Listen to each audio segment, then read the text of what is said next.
All right. Sorry about that. Just muted while I was eating there.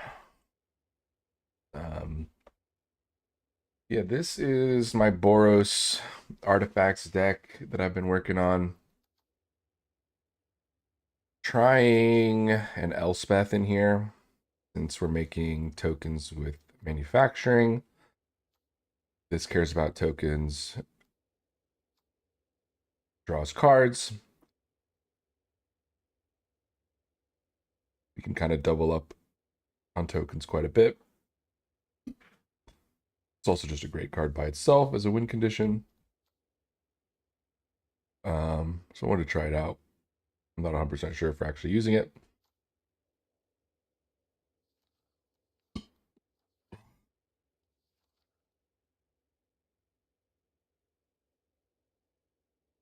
Just for, reasoning to be in Boros, or the kind of way this deck works, I guess. Obviously, everything kind of revolves around weapons manufacturing. So ideally, we want to mulligan until we hit it. If we have to mulligan, maybe once to hit it, that's ideal, or at least, it's in our starting hand is ideal. But if we have to mulligan once, that's okay. Twice, you can still really get away with it because this deck really just wants to get manufacturing on the field. If you get manufacturing on the field, you can start dropping candy trails in order to make tokens, and then you can go like candy trail into Dusk Rose Reliquary, sack the thing, kill the thing, exile the thing, something like that. um, Dusk Rose Reliquary is just good removal here because it has Ward 2, so it's hard to remove. We can sack the tokens made by weapons manufacturing. It's nice. It's also tutorable with Tezzeret, so it's just artifact / creature removal that's tutorable by one of our win conditions. So that's really nice. Other tutorable cards being Candy Trail and then a couple Soul Guide Lanterns, just in case we run into, a Lessons deck or a Reanimator deck, something like that. Then Legion Extruder also pairs extremely well with weapons manufacturing because it makes token when it enters, plus you can sack the token that you make to do 2 damage. It deals 2 damage, so you can do 4 damage to something if you have 4 mana on the turn that you play this. And then you can also make a 3/3 colorless golem artifact creature token. So it does a lot for 2 mana. Really, really strong in here. Caretaker's Talent, obviously, since we're making the tokens from weapons manufacturing, this is going to draw us quite a few cards over the course of the game. We can also draw on our opponent's turn if we Legion Extruder sack the token here. This makes a token as well, which is a 3/3, and then that'll draw as a card from Caretaker's Talent. So we can draw on our turn, and then on our opponent's turn, you can kind of just keep doing that every turn and get a lot of value out of this card. I don't know if we want 3 of them. I don't think 4 of them is necessary. I think maybe 2 would be good if you don't have the wild cards or something like that. I don't know if you even need 3 of them. It's possible, but 2 could be enough. Perilous Snare, just more artifact-based removal. You can use this to get an on-land permanent, so this is a little bit less restrictive than Dusk Rose Reliquary. It's not tutorable off of Tezzeret, obviously, but it is an artifact that triggers weapons manufacturing. And in some rare cases, the max speed could matter. Doesn't really most of the time, but really this is just to remove problematic on-land permanents, things like other artifacts, enchantments, etc., etc. Tezzeret's one of our main win conditions. When Tezzeret comes down, we can usually pump him up his loyalty pretty high. Because every artifact we play actually is 2 artifacts or more. If we have multiple weapons manufacturing down, you can get Tezzeret to his ultimate very, very quickly. But also on the turn we play him, we can just down tick, grab a 1-drop in one of these 3 cards. Usually it's going to be Dusk Rose for removal, but Candy Trail is a good option just because it lets us play, for 1 mana, we can just play it. trigger weapons manufacturing.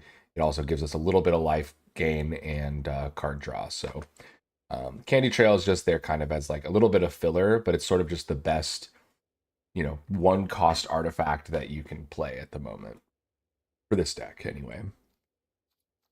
Um, and then ultimately what we're trying to do is -7 Tezzeret at some point and get that emblem so that every turn we can turn these tokens into 3/3s that start swinging. And they have to deal with them, and then when they deal with them, it's going to deal 2 damage, so it becomes kind of hard to manage there.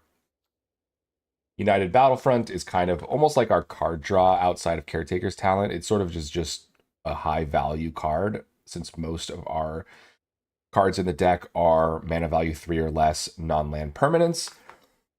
United Battlefront hits Caretaker's Talent, it hits Tezzeret, it hits Perilous Snare, Factoring, Extruder, Reliquary, Trail, and Lantern. It hits everything below it here, which is just a huge portion of the deck. So United Battlefront can give us a lot of value, being able to, cast a Battlefront, get a Tezzeret, get a Perilous Snare, something like that, right? And then you can downtick Tezzeret, find a Duskrose Reliquary. If you have 1 mana left over, then you can weapons manufacturing, sack the token, play Dusk Rose, stuff like that. So you have a lot of pretty cool lines in this deck, depending on what you hit with United Battlefront. Then we're just running the 3 Day of Judgment because board wipes are necessary, and we tend to not have very many creatures. At most, we'll have some 3/3s from this or from Tezzeret. But we're okay if they die because they're still dealing that 2 damage. So it's something our opponent has to deal with. In fact, one of the win conditions is just have a bunch of these out, swing with them, and then Day of Judgment our own board in order to deal a bunch of damage to their face, right? Last card, again, is that single Elspeth. This is just a token doubler, so we can double up the weapons manufacturing tokens, but we can also just use Elspeth as a win condition as well, right? You can just make soldiers, put counters on them, destroy creatures with mana value 3 or greater. Pretty much anything you need to do, this card can do. Like it benefits the deck. It's just a good card by itself. I'm just running one of because we're not trying to really center our deck around this card or anything like that. It's just a really good one of to include because you can kind of drop it, keep it around. It's hard to get rid of outside of direct removal. So yeah, that's pretty much the deck. Land base is pretty simple. It's just Boros lands. We're running 4 Inspiring Vantage, Verge, Foundry, a couple Parlors, then Plains and Mountains. Probably don't need as many mountains as plains since we don't have nearly as many red cards, but we do want to make sure we have red for weapons manufacturing on 2. That's pretty important. So plains and mountains are even here just so that we can kind of guarantee that. Anyway, the sideboard is kind of just filled with cards that I am interested in adjusting. I've been kind of toying with the idea of like here. I've been toying with the idea of like Synthesizer Lab Ship, kind of turning us into some sort of Jeskai thing. Something like Cryogen Relic, and then even considering some kind of shell with Simulacrum Synthesizer. I know Jeskai Artifacts is kind of already a thing, and that's probably the best way to be doing it is the way that already exists, but I don't know, just something to think about because I really love weapons manufacturing as a card, and that deck doesn't normally run it. Sunpearl Kieran I was thinking about because you can return your tokens to deal 2 damage and then also draw a card, right? So it's 2 mana, 2/1 flash flying, deal 2 damage to something, draw a card. That seems pretty good. But and it can get hit off of United Battlefront, which is cool. The only thing being that it's not an artifact itself, so it doesn't trigger weapons manufacturing. Not like tutorable by Tezzeret or anything like that. Doesn't trigger Caretaker's Talent. Doesn't have a ton of synergy with the deck outside of the returning tokens, right? Cryogen Relic, Diversion Unit, things like this. I'm just sort of floating around the idea. Also had the idea of going more Mardu and running the Tarian's Journal or the Umbral Crawler Zealot, this being just a way to sacrifice our tokens since we can end up with a lot of them. Tarian's Journal also just giving us some card advantage. It's an artifact. Um, you know, we can sack a token for free, draw a card every turn. It's pretty solid. Pinnacle Starcage is a card that notably we're not running because specifically we are running Duskros Reliquary among these other one drops, which don't matter as much. Mostly it's the Duskros Reliquary that matters because Pinnacle Starcage hits all artifacts and creatures mana value 2 or less, which would hit our own Duskros Reliquary, which would give the opponent their permanent back, right? So don't really want that to happen. If we were going to try a Pinnacle Starcage version of this deck, I wouldn't be running Duskros Reliquary. Probably have to figure out something else, but Duskros Reliquary just goes so well in this deck that it's really hard to justify taking it out for Pinnacle Starcage. Now, Pinnacle Starcage is also an insanely good card, but then there's the Repurposing Bay for kind of that Jeskai thing I was talking about. Litho Breaking I thought was kind of cool. Fomori Vault, also a potential contender to be thrown in as a one-of in the land base. But yeah, let's just go ahead and run some games with Boros artifacts and ranked and see how we do. I think we're in like platinum after the reset, like that. So we'll just send it in.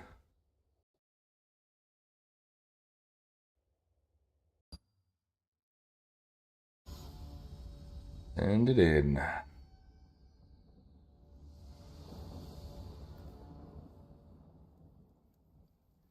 So opponent goes first. But I like this hand because we have weapons into Perilous Snare, into Day of Judgment. So if they're a creature deck, we're sitting pretty. If they have any sort of non-land permanence, we can get rid of them with Perilous Snare. Ideally, we draw something to be able to do later, so we'll see. Red, huh? Play our Sacred Foundry tapped. Don't take the 2. Next turn, we're going to play Inspiring Advantage into Manufacturing, most likely. Okay, looks like Izzet. They don't play anything. I mean, I'm gonna play weapons manufacturing. There's a chance they just have, you know, like a quench here or something like that. But ultimately, if they're gonna counter it, they're gonna counter it. You know, I'd rather they counter this than like an actual removal spell. That's fine. They didn't actually counter it. Might just be waiting on like a accumulate wisdom or a removal spell or something like that.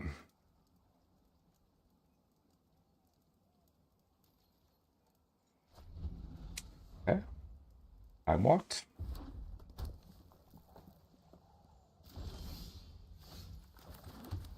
Let's just go ahead and play the Extruder. This will give us a token. We can do 2 damage to their face. It means that next turn, we can sack the token to Legion Extruder to start hitting with a 3/3.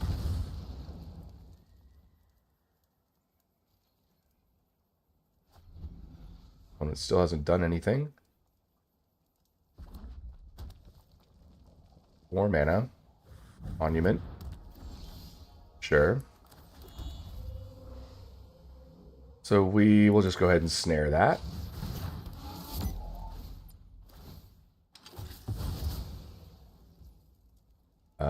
Let's play out the Candy Trail as well, see what our next couple draws look like. Get another token. No land, we don't need those. It's a good scry at least to get rid of those, get those out of the way.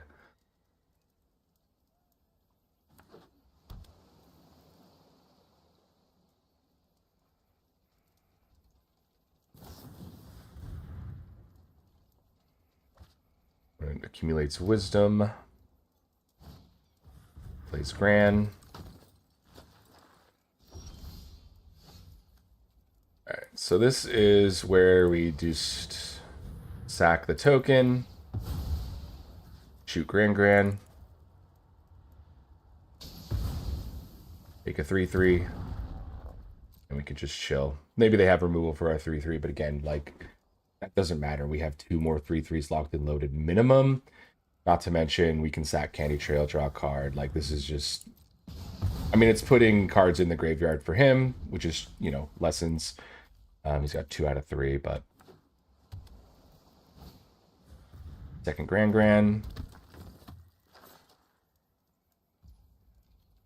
And then here we'll just sack the Candy Trail end of turn. Gain a few life, draw a card. Move through our deck a little bit here. Firing Advantage, not something we need. Let's just go ahead and surveil just to see what's on top. Maybe if it's a land, we can just get rid of it since we seem to be hitting a land pocket here.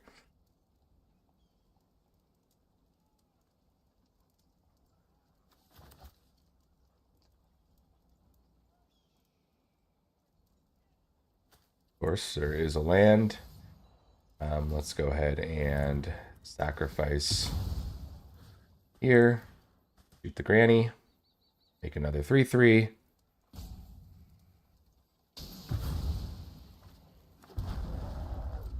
And, you know, again, I'm sure they're holding removal in hand, but it's so low value for them to shoot our 3/3s.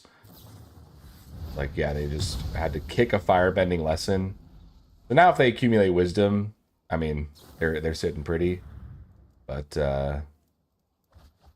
that's just how that deck works, so not a lot we could do about that.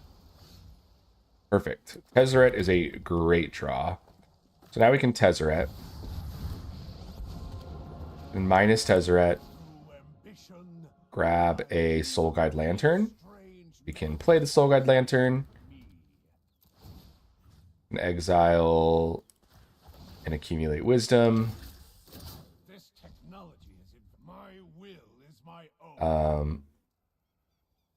Yeah, now we can hold up Soul Guide Lantern activation and Legion Extruder activation. We're in a good spot here. Tezzeret, you know, another Grand means that we are just going to exile his graveyard, because before that comes down, we want to make sure he doesn't get the discount.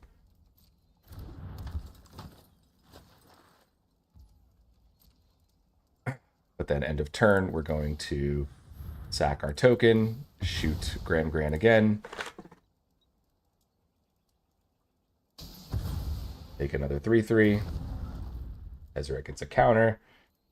You know, their last removal spell card in hand.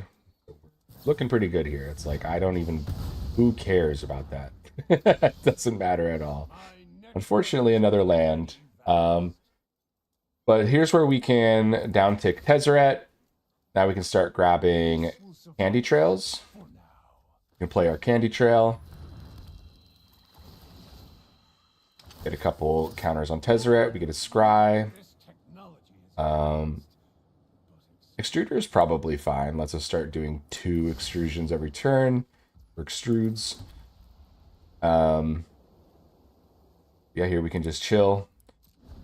We can activate Legion at end of turn. And also draw a card end of turn. We'll sack this, start doing damage to his face, make a 3/3.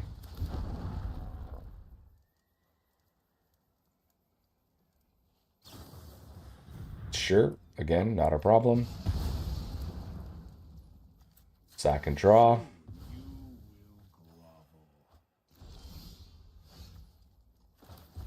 Surveil here. Reliquary. It does hit Monument, so it's probably worth keeping. Just in case they get one down. So we don't have to just rely specifically only on Perilous Snare. But I'm going to go ahead and play another Extruder. I'm going to trigger a couple things here.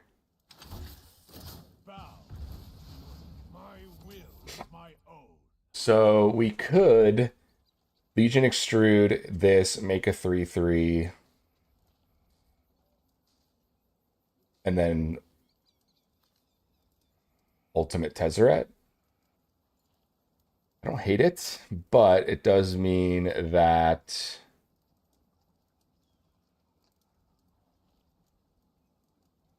we don't have any tokens to actually do anything with. So I think I'm going to wait.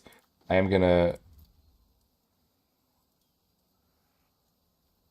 think what I'll do is I'll do it anyway.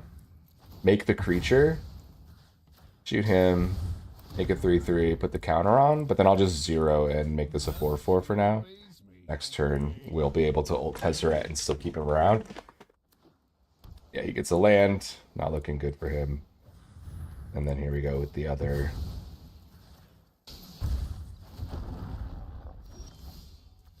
token. Now we can do this. Land here. Lead for 10. Kind of just dismantled his at lessons. That was pretty nice. That's how most of the games tend to look with this deck. Is they're as in like they're pretty slow.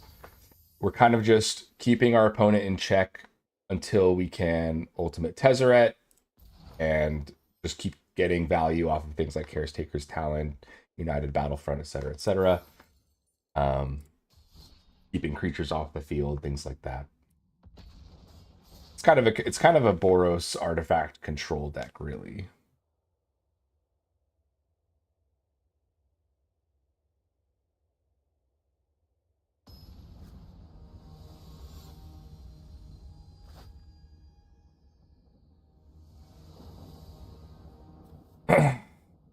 um, and is a little awkward, but it does have a United Battlefront in it, plus a Legion Extruder on 2. So we have 2, 3, plus 3. So not a terrible hand. United Battlefront could hit a weapons manufacturing. When it did Mulligan. Looks like they might be either artifacts or control.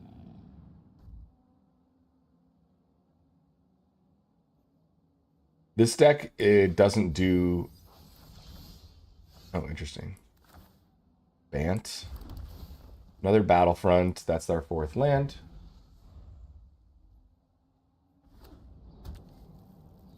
Gonna keep it on top. Treasure's Insight. Oh, it's the Omniscience deck. Got it. Yeah, this deck probably loses to that deck as well. I don't really think there's a lot we can do against it. We'll play the Extruder. But if they just play, you know, Planet Land into Kona, we're kind of just dead.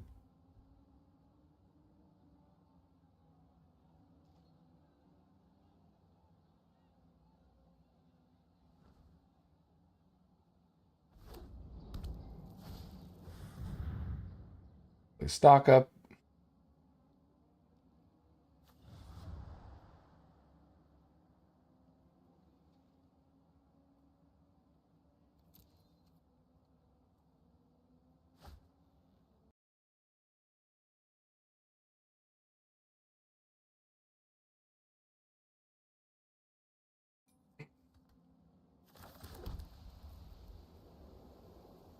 I think we play a Tezzeret here.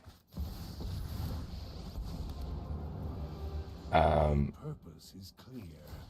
Rule the We'll go grab. just what I needed.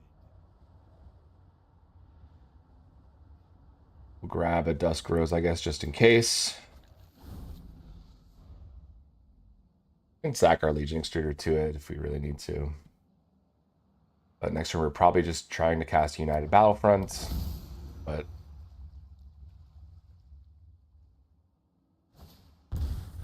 yeah, so this goes and finds Kona.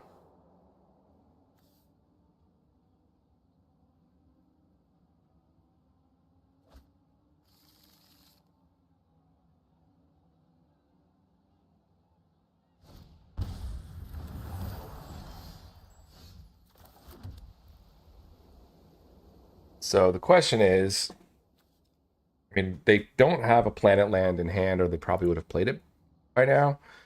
This is the only way they have to tap Kona outside of attacking. So if they play him next turn and tap him, we're kind of screwed. So I think our best play here is actually going to be Reliquary, Sack Extruder,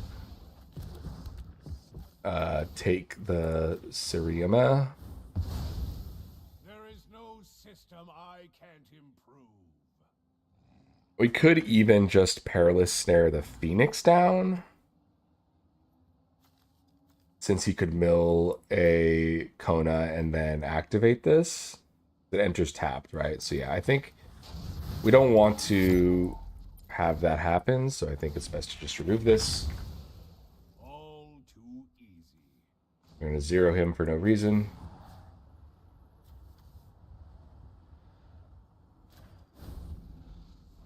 Make yourself useful.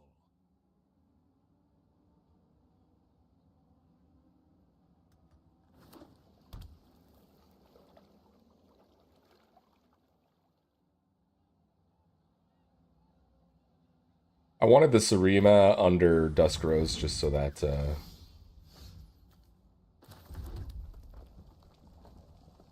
so we can United Battlefront. Very good hits. Grab the Kona. My will is my I am in charge here. Let's grab a Every Soul Guide Lantern here. grants me power. And then let's just play it to have it out just in case they do the whole thing here. Let's get rid of the omniscience there. This technology, mana still obeys me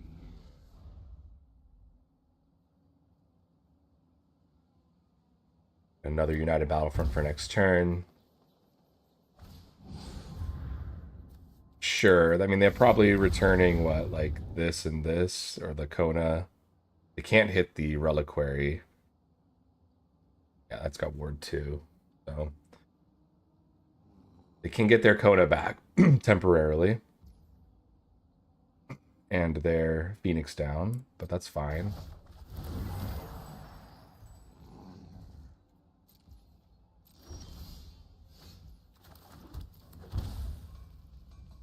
So the question is, do we United Battlefront? Because if we Battlefront, we can see what we hit, and then we can still minus Tezzeret to get rid of the Kona and the Regent, depending on what we hit off of Battlefront. The safe play is just double snare these.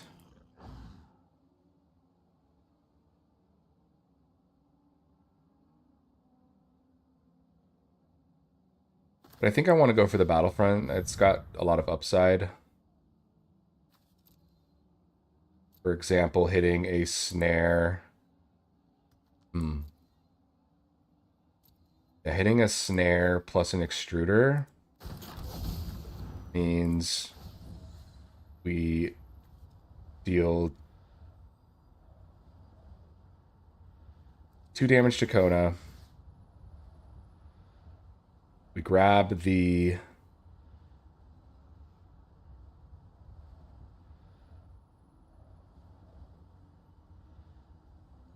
Phoenix down here. And then we're going to All this technology is mana. Soon you minus search for a Dusk Rose Reliquary. just Going to play it. Stacking this. Kill a Kona.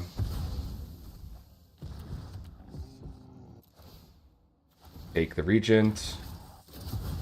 all to this technology is advanced.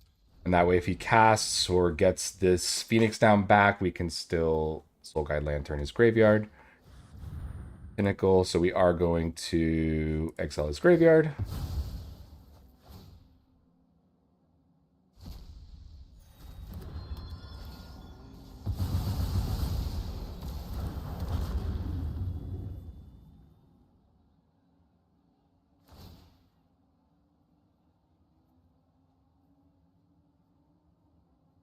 So he'll be able to... Oh, no, because we exiled, so we're good.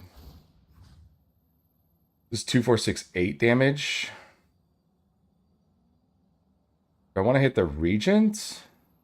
Or just shoot his face? Hold on. This is finding the thing. This is bouncing, Tezzeret, and weapon manufacturing.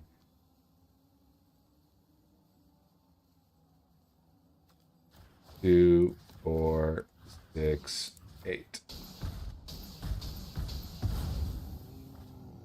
He gets a Kona again. Can't play it this turn unless he has a land. He has a land and he can play Kona, tap Sarima, then we lose, but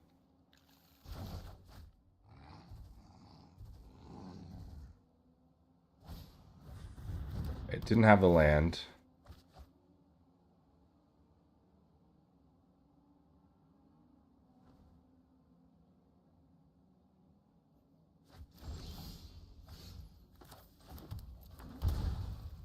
We can play our manufacturing. We can snare the Star Cage.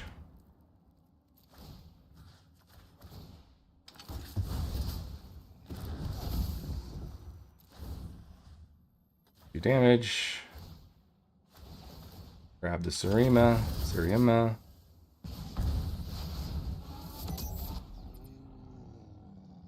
So he has an opening here. If he has like a planet land into Kona, we're kind of just screwed, right? That's the way it goes.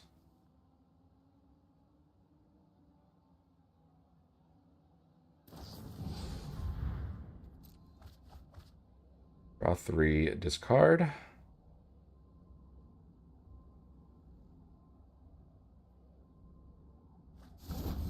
Discards a Kona. Plays a Phoenix down. Okay. Yeah. Well, he will be tapped out doing this, meaning that if he can't win,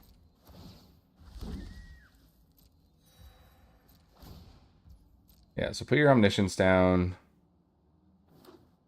Yep.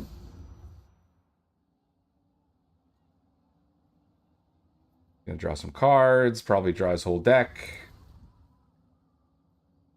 I would imagine.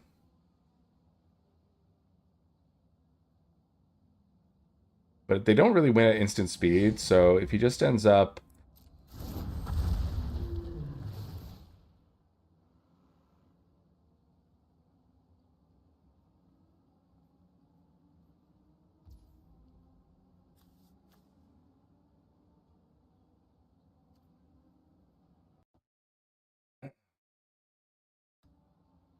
So he's bouncing his insight plus this.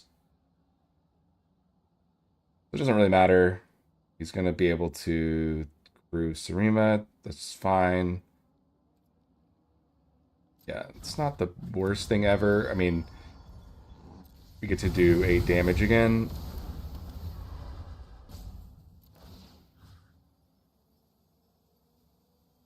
We do it to his face. 2, 4, 6, 8.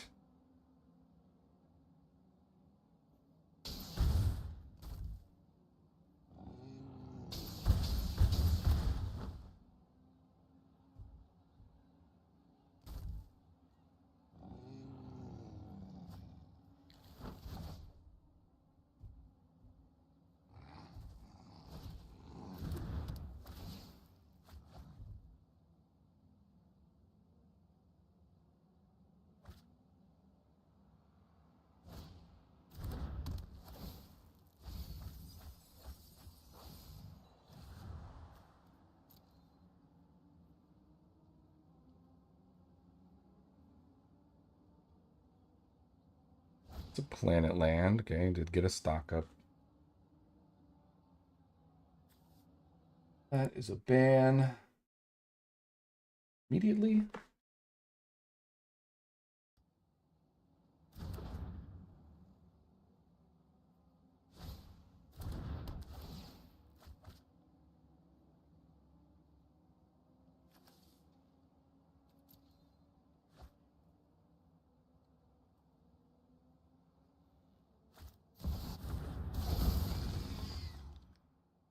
Deal 4. If they have 4 overlords, they just win, right? Because they would be 16 damage. Bounce these. They can bounce the overlord. Oh, they can just keep doing that. Nice. Yeah, that one. I see it. Interesting version of that deck. I still think Playing going Omniscience is a loser move, but you do you. It's cool. It's cool variation on the deck, I suppose. Still a lame deck, but polished turd is still a polished turd.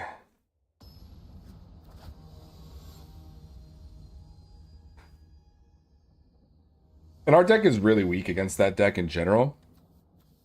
The fact that we even lasted that long is actually pretty good. Weapons manufacturing into Candy Trails, not too bad. We also get a Surveil, trying to hopefully get a land on top here. Land is great.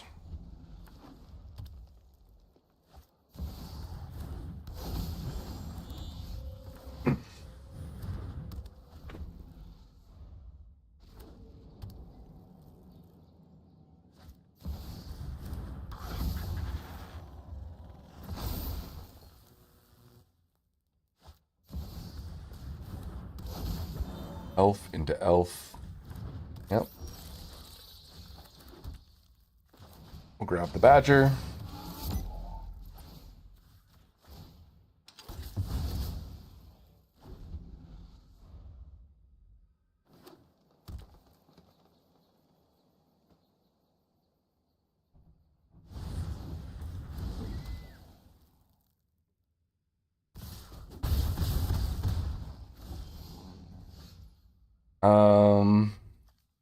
Yeah, I think it just has to be weapons manufacturing into Candy Trail here. Hoping to hit Day of Judgment. Well, we need the land first, though. And we can't...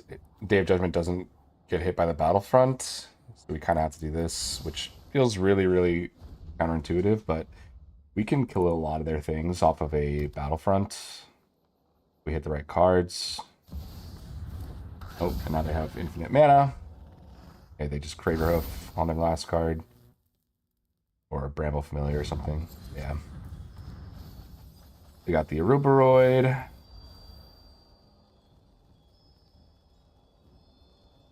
It just has to be Aruberoid here, right?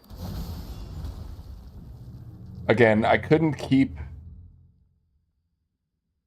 the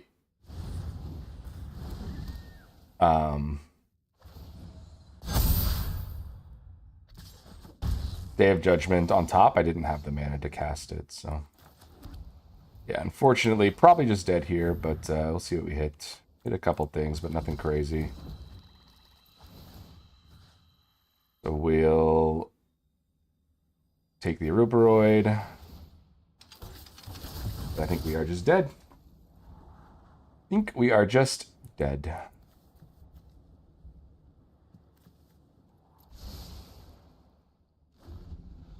Yeah. Yeah, I mean, they had like perfect start. They had multiple Badger moles into the thing, and we didn't have any removal in our starting hand, so that'll happen. That'll happen. We tend to actually do pretty darn well against creature decks because like Legion Extruder just kills a Badger Mole. Like, this would have been a way better hand against what they were doing. We also went second. Matters a lot.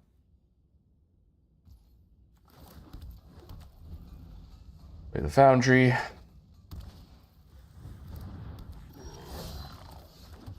So let's play weapons manufacturing, get it down. Next turn, if we need to, we can play Extruder into Reliquary.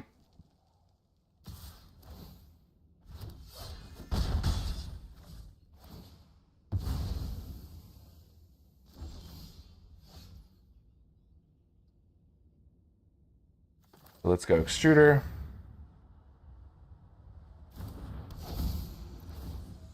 Shoot for 2.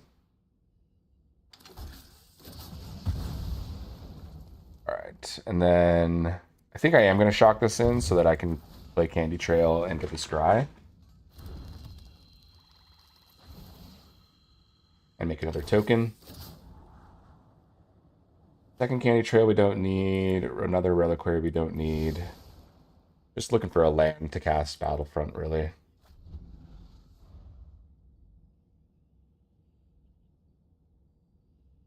Bit of a sticky wicket. Got the land, so we can cast Battlefront. Ezeret. I don't really want to grab this snare because it doesn't actually do anything here. I guess it does trigger weapons manufacturing, and Tezzeret gets another counter there, so that's something to consider. Sure. You're inferior in every possible way. I expect success.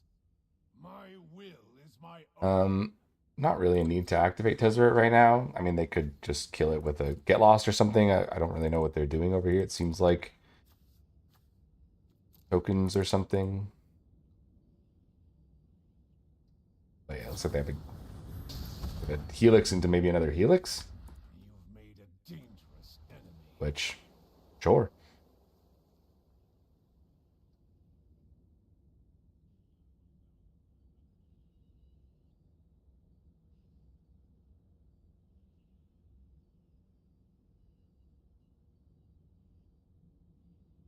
Just trying to keep us from activating him next turn. One more tokens procured under control, twice that many tokens are created instead. Sure. Watch your back. I mean, that's pretty desperate. We can extrude.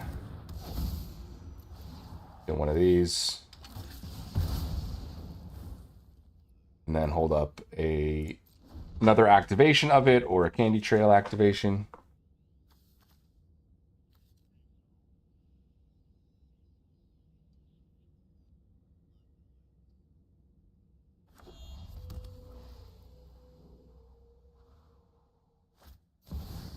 They just play the 4/5.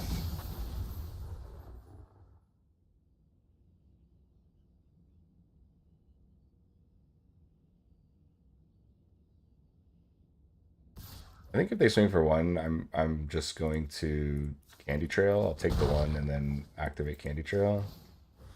Want to draw a card here, gain some life. Snare is great. So we can Reliquary, sack this, shoot this, take the 4/5.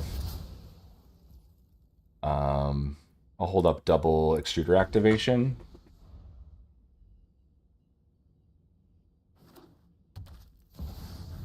Plays Elspeth. Make some tokens. Let's activate. Get one of these. Make a 3/3. Get one of these. Make a 3/3. Now we can kill Elspeth.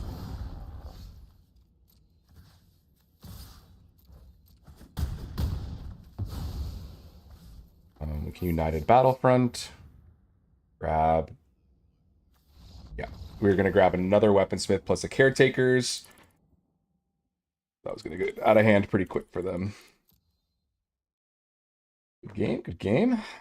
What was their deck? Their deck was like Boros tokens, and they just didn't draw anything early, or maybe they just had like a handful of removal, and we just didn't play anything they could remove. I don't know. It was weird. Definitely a little weird.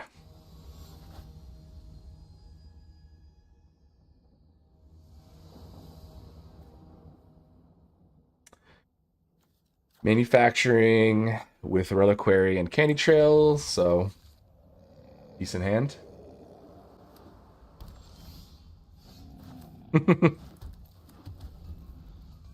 Agnicala looks like a Lessons or some kind of Izet. Highway robbery, sure. Player weapon manufacturing.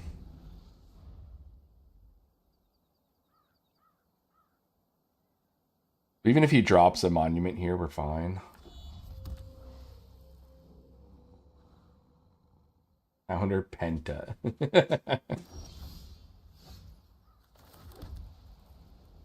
We will play another weapons manufacturing. Counter if he wants. Doesn't counter, decides to discard. What was that?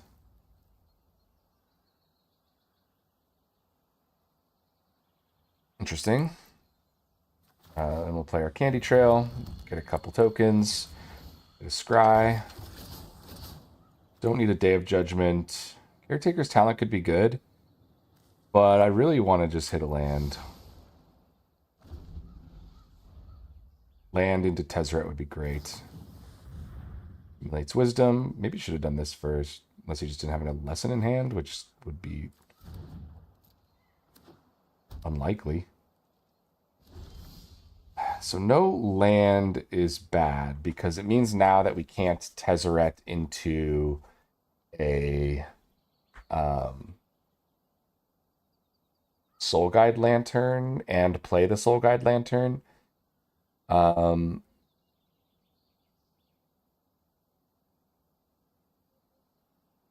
so the question is, what do we actually do then? I think getting the Tezzeret down is still worth it. And we'll just get the Soul Guide Lantern for next turn. So if they want to do whatever they want to do, they got to do it now.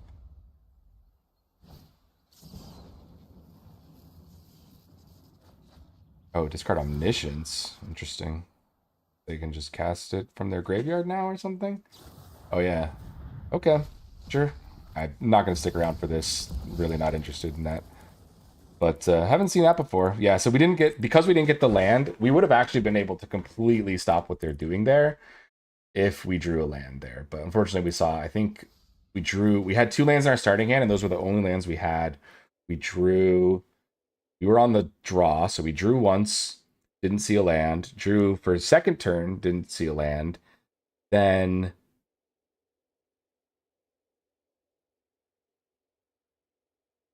we scried, put two non-lands to the bottom. That's 4 cards, and then we drew again and didn't see a land. So it's 5 cards without seeing a land. That is just statistically unlikely. So I think we played actually what we should have played there. The only thing is that we needed to get a land for Tezzeret or just a raw Soul Guide Lantern, right? Those would have been the two things we needed. So there was a big percentage of our deck that actually would have done something there. Perfect. Not perfect. This is a little slow, and they're first, so it looks like we might be losing to mono white here, since our hand is not built against what they're doing currently.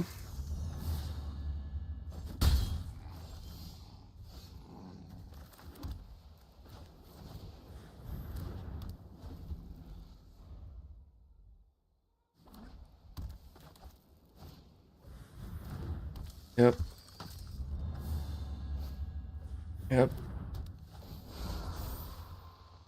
Uh-huh. Sort of banking on Day of Judgment here. That's kind of our only real out. Because the ward means, I guess we could take the armor, right? But I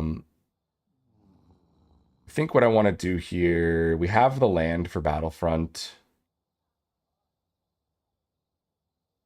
Let's scry here.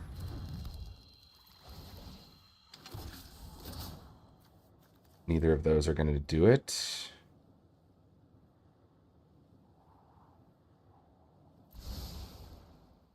And then let's just play untapped land so we can activate this Candy Trail, try to draw.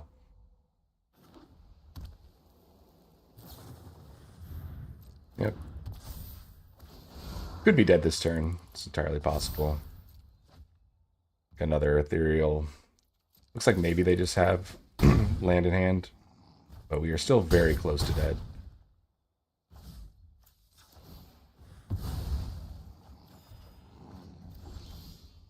And unfortunately, not getting what we need there, so we will United Battlefront. So we can extrude Reliquary. Extrude's going to do 2 damage to this. Reliquary is going to, I guess, doesn't matter. We're just dead anyway because we can't take either of these. Didn't hit very well off of that either. So this is why I was heavily considering adding in Pinnacle for this deck. Because if our opponent has a really, really explosive early start, it does take us a second to like ramp up to be able to deal with it. If we're on the play, that's a totally different game because we can just answer their stuff really, really easily. But when we're on the draw against an explosive start like that, a Pinnacle off of like Battlefront there would have been backbreaking for them. The problem is that Pinnacle hits our removal, right? So it might be like this is just a better best of 3 deck because we just run it like this. And then if we see, okay, we're against an aggressive deck or we're against a control deck, we sideboard out this. We can sideboard in Pinnacle. Because the problem is Day of Judgment obviously can't be found off of United Battlefront.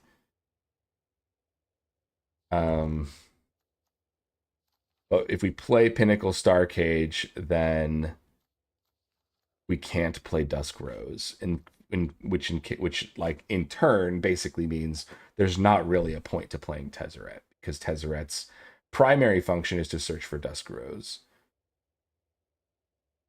Like, yeah, he can search for Candy Trail, he can search for Soul Guide. We could figure something out there, but at the end of the day, finding Dusk Rose, this is just such a good card in this deck that like being able to tutor for it and get it is just so much better than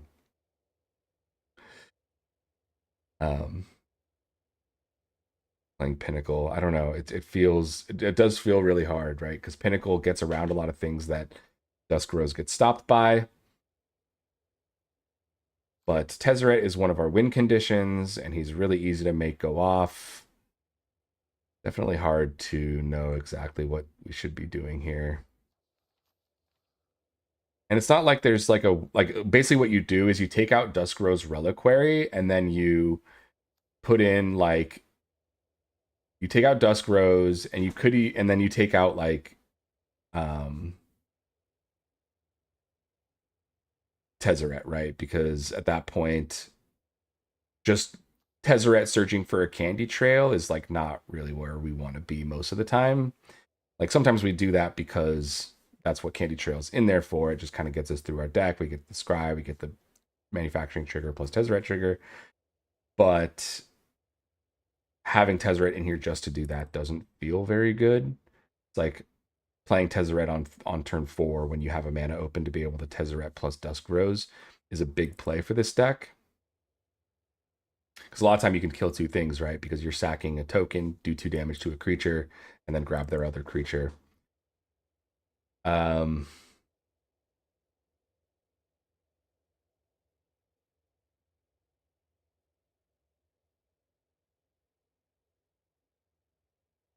basically the deck would go down the Day of Judgments, down the Dusk Rose, and then you add in the Pinnacles. Let's just get this crap out of here.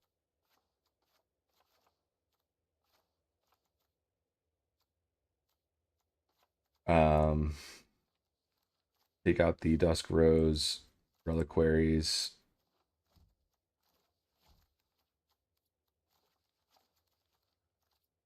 Add in the Pinnacles, probably 3 of them. And then you add in, what's the Seam Rip is the one. You just add in 4 Seam Rip, right? Because Seam Rip can still be hit from United Battlefront.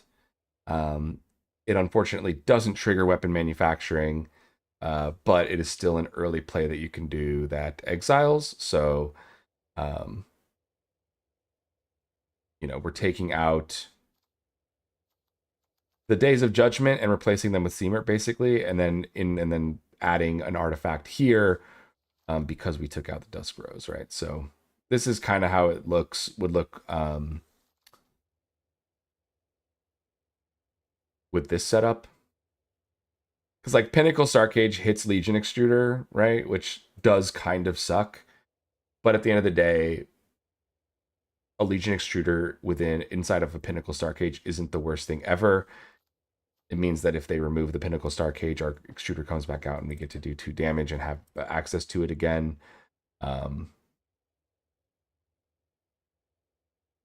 So yeah, it's definitely weird. We can try a couple runs of it like this just to see how it goes. It seems like we've been running into some creature decks. Well, I mean, have we really? I guess there was the Badger Mole deck and then Mono White just now, but the other 2 decks, it's kind of been a 50-50, but this hedges our bets a little bit, maybe.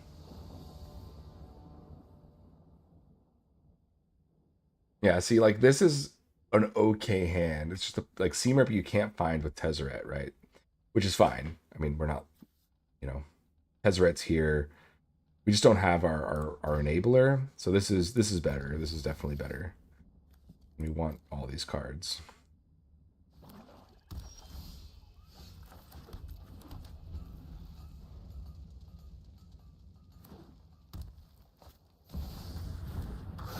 Badger Mole means we are just playing the Extruder. Turn 1 to kill here.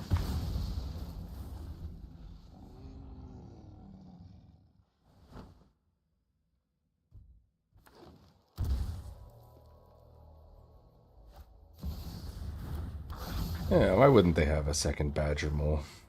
They always do.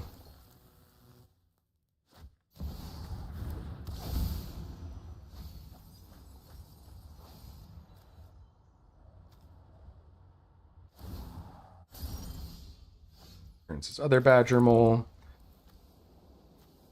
So let's play Weapons Manufacturing into Soul Guide Lantern. We'll just get rid of the elf. Fortunately, 1 turn too late, I guess. Sort of. But he's got 4-5 mana. He'll play his second Badger Mole and then have 6 mana here.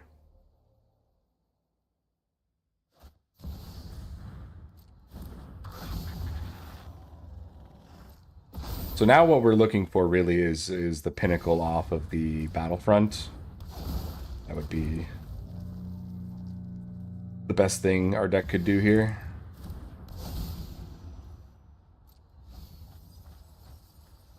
All right, he mills no creatures. Counter on everything. What we really want is single target removal plus Pinnacle, right?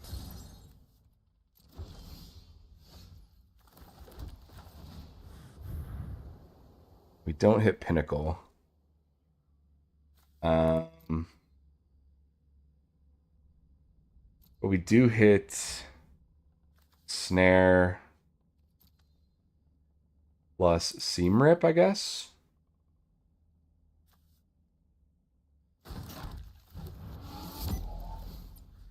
So Seam Rip hits Badger Mole. Snare hits Ruberoid.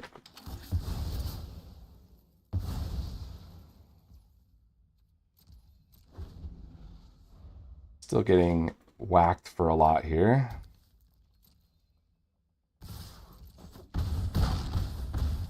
But Tezzeret does help. See, but here's a situation where we can't find removal with Tezzeret, right? Tezzeret doesn't actually remove anything from the board here. Meaning it's pretty bad. So we do this. Get rid of one of his land creatures.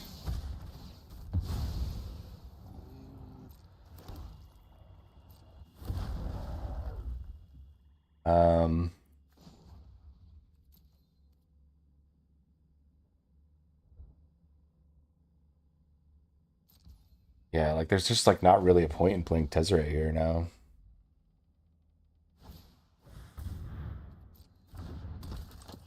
Okay, Fong.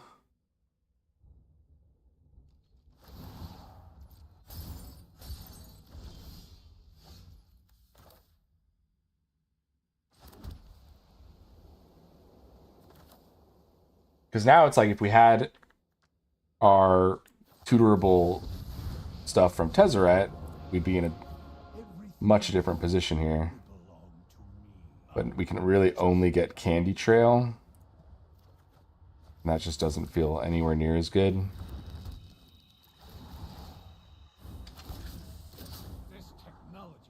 There's an Elspeth. Make some blockers. Was that good enough? I don't really think so. Maybe.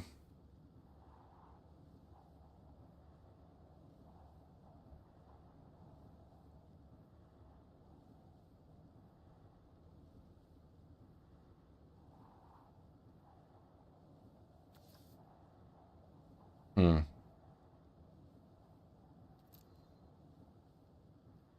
It might be.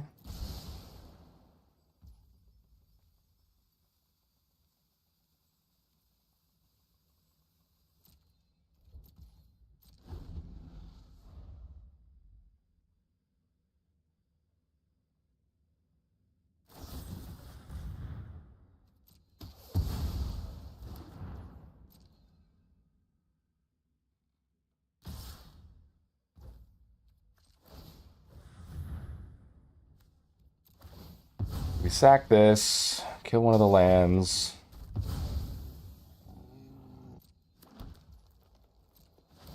Make a 3/3.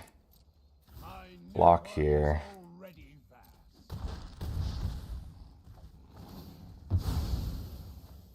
Yep.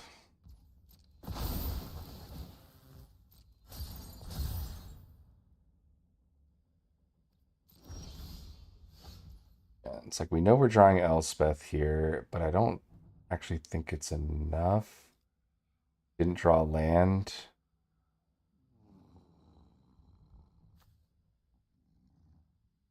Yeah, so like this is why having Tezzeret in here without the Dusk Rose feels so bad. With the Dusk Rose, I think we actually do great against this deck because we can get rid of Beifong, we can blow up the lands, like we have a lot of answers for what they're doing, but without um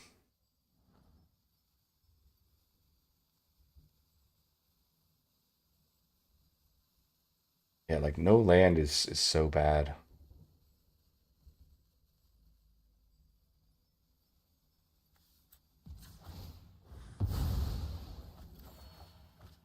Another extruder.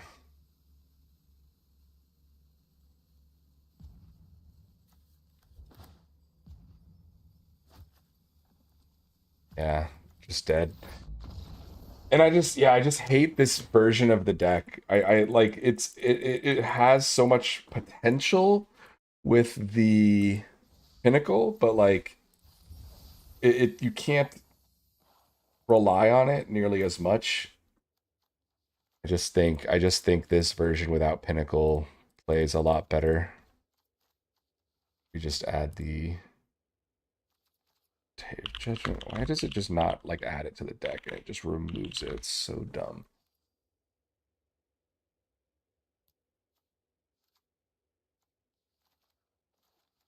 Ooh, 3. And add our reliquaries back.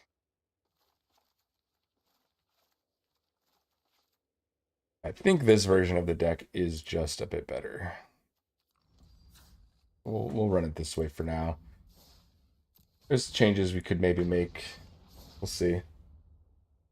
Because if we're not running Tezzeret, maybe that would be a reason to turn it more Jeskai.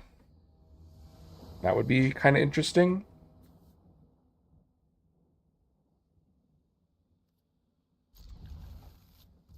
Need a third land.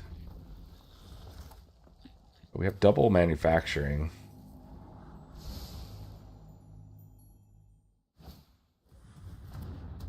Don't care about that at all.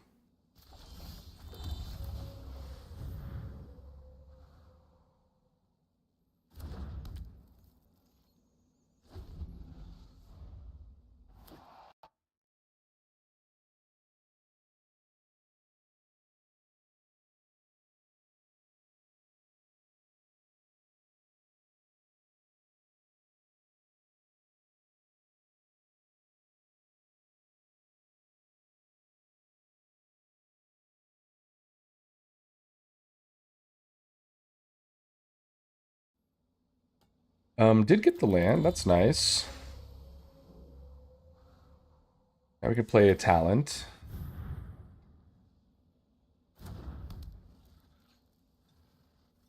So if we do draw a land next turn, we can Battlefront, start really kind of popping off.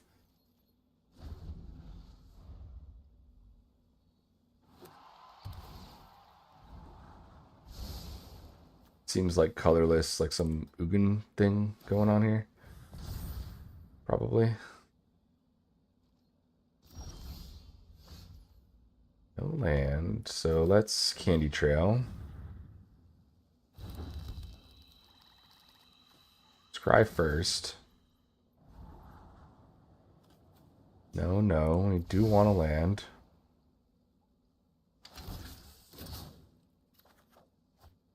No land. So let's just play a second manufacturing.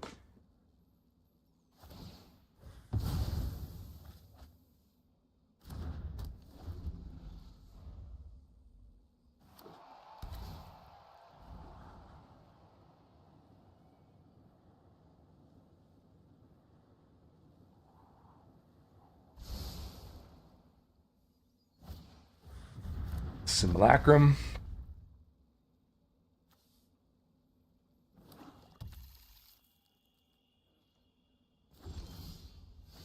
There's land. Now we can Battlefront, see what we hit. Another Caretakers is probably good. Into Dusk Rose. Dusk Rose lets us take this. Draw a couple cards.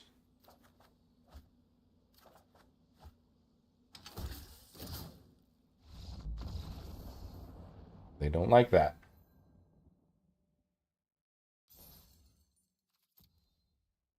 They did not like that.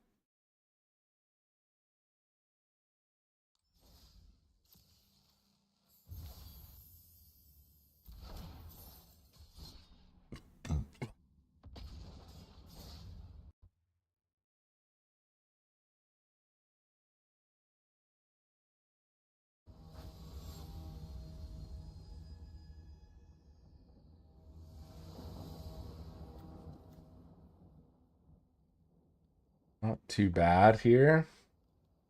Got our graveyard hate. Got early creature hate. We've got our manufacturing, card draw plus Tezzeret. It's a great hand. Just need to hit the third land, really. Third and fourth would be ideal, but take one more. Perfect. Second Caretakers is probably not necessary.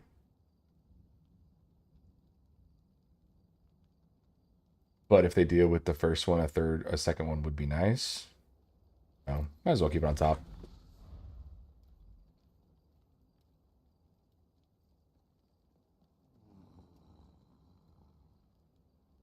Might as well keep it on top.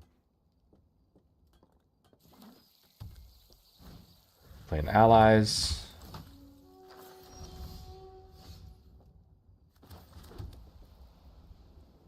Let's just go ahead and lay out our manufacturing here.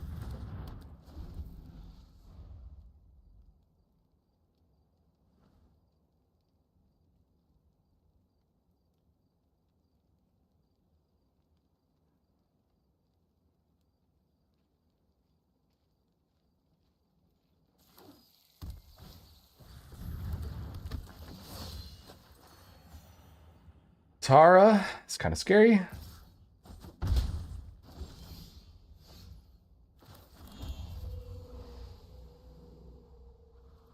So let's extrude.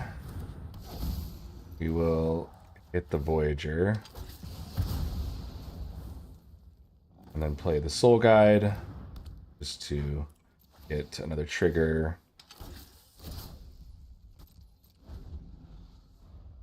Next turn we can Tezzeret, downtick Tezzeret.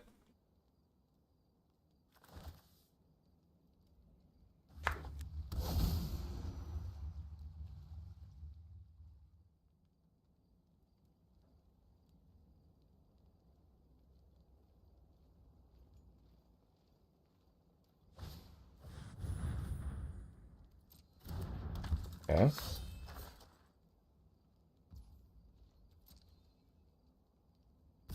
Three.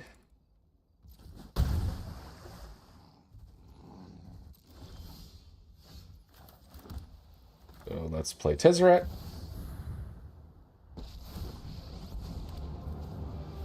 Soon this system will be mine. Find a reliquary. The smallest trinket has its use. Sack a token. We'll do 2 damage here.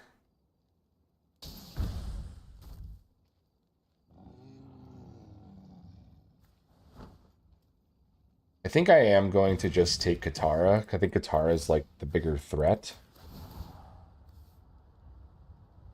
Since this gets around indestructible, they can have their My will is 3/5 my own. vigilance.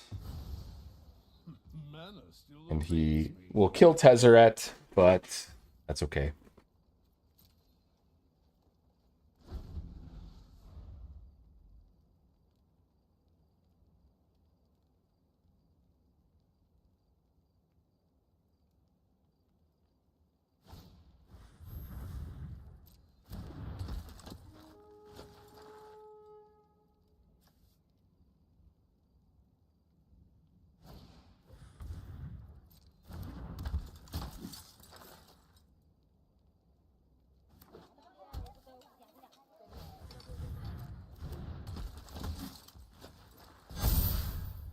Tezzeret goes down.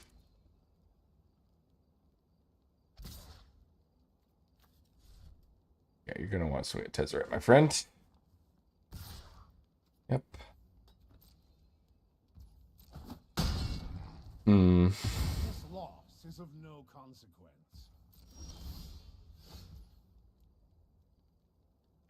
So Legion Extruder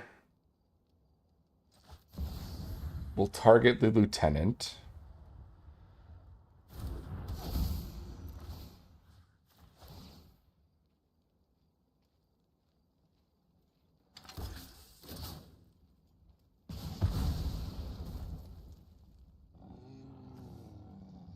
Play this land tapped, and then hold up a Extruder activation.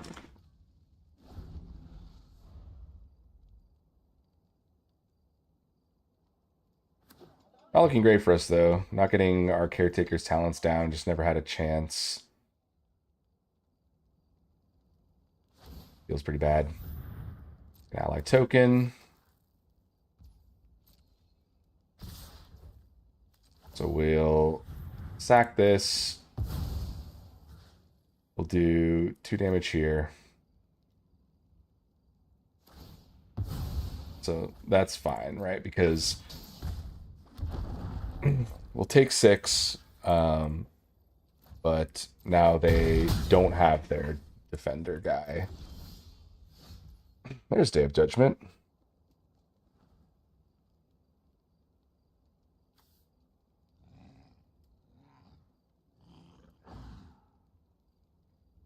Do we need to Day of Judgment, though? Let's draw a card off of Soul Guide Lantern first, just to see.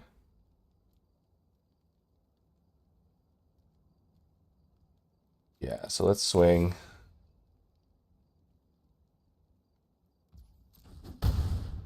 Gonna board wipe.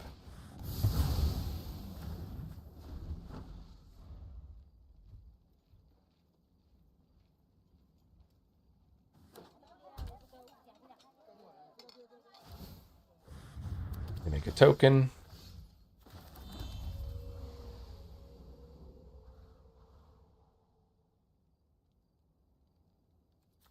I think we can just talent.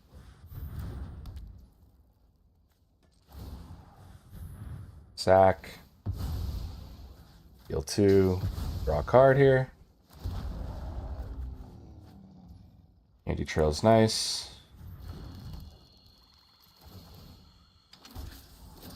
Reliquary is also nice.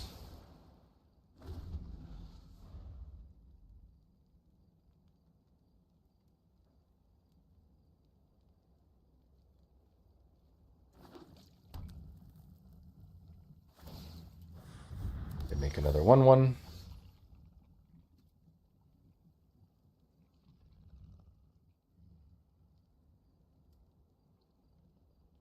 So I think at this point, Elspeth coming down is just going to be the best thing we can do. Make some tokens.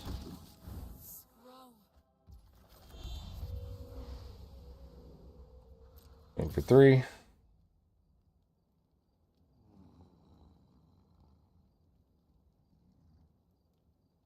We'll just hold up the Legion activation because then we can draw a card on his turn.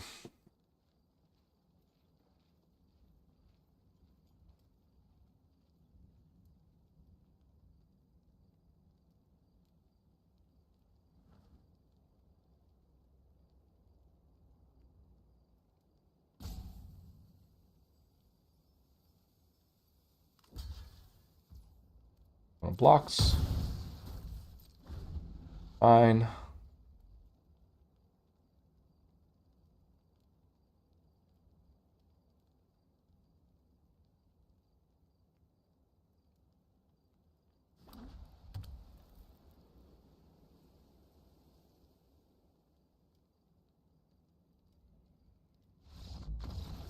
Nice.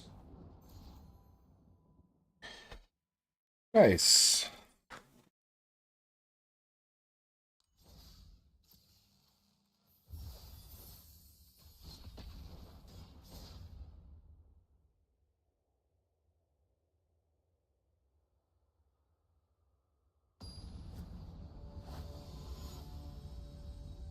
Worked pretty well.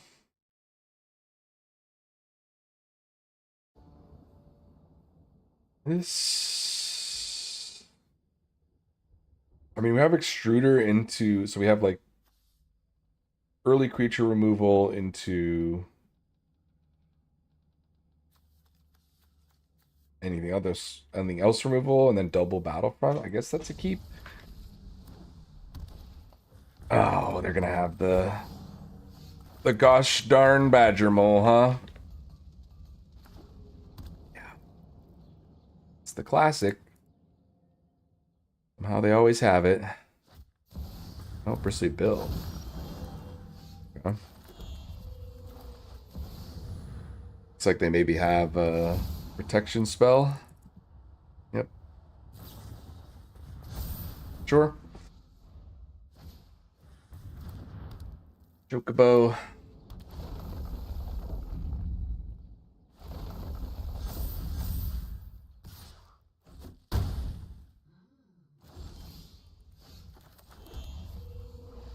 We'll play another one. Take the bill. Tossing says.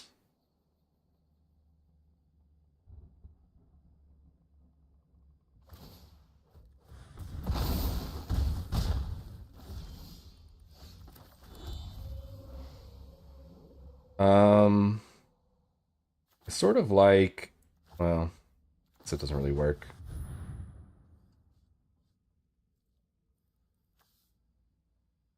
Hmm.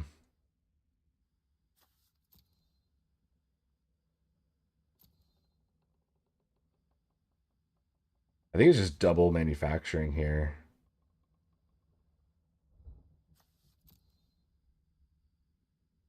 No. Well,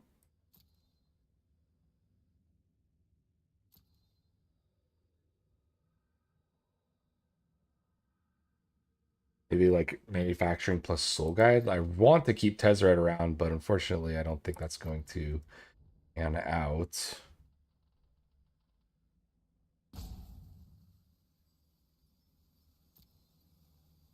Hard to say here. Didn't hit great. It's just manufacturing soul guide, and then we get a token that way. Gonna be taking quite a bit of damage this turn, but we were gonna be doing that either way. Yep, so you can do that. You can animate another land if he wants. We're taking 7.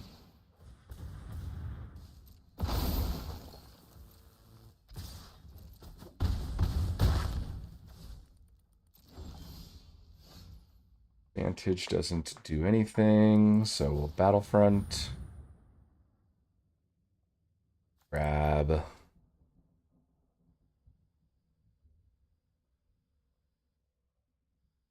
Uh, Unfortunately, I just don't think it's enough because he's got 3, but then he can animate for 5 and kill.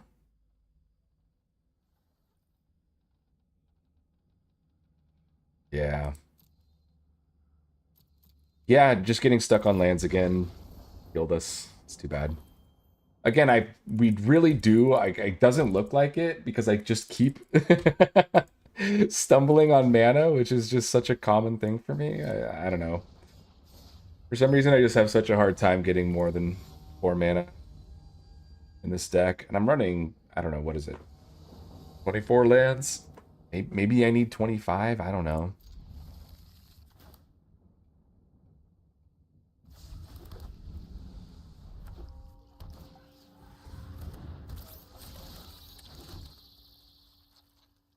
Um,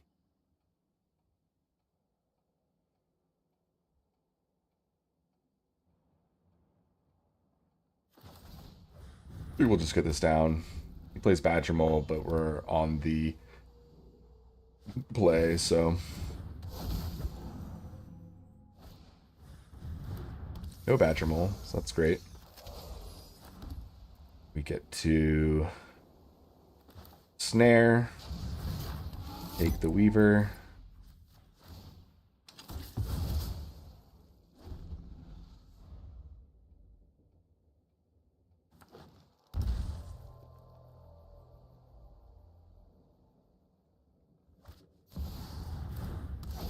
Boroid. We should have played the Vantage. I don't know why we didn't play the Vantage. That's okay. Paid off anyway. And extrude. Kill the elf. Then we can attack this. 2 to face. Take the Ouroboros.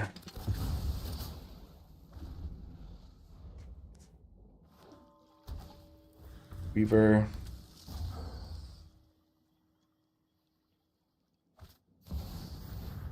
He's going to draw 2.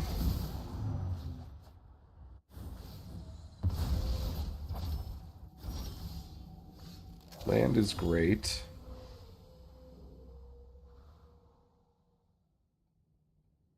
Question is, do we get Elspeth down now?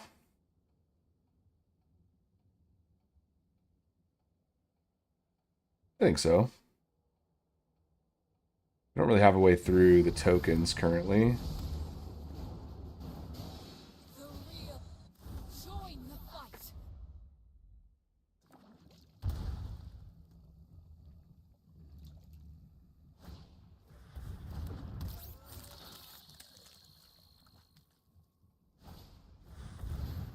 Another Ouroboros. Yep. Okay.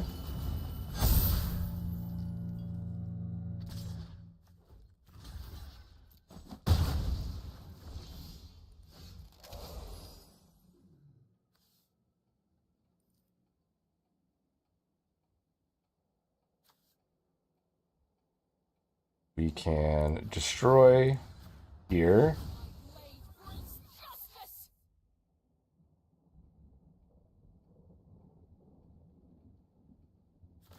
Play this land tapped.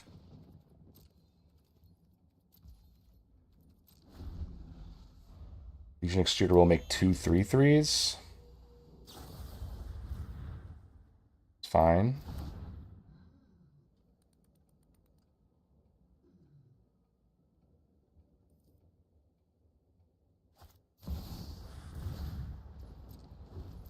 Yep, draws 2.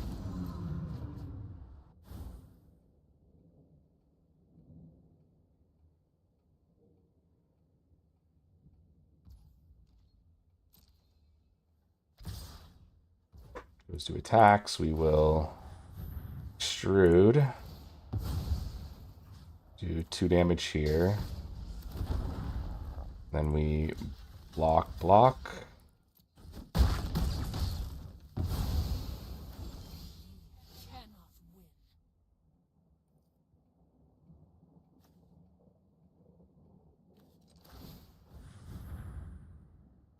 Sack here.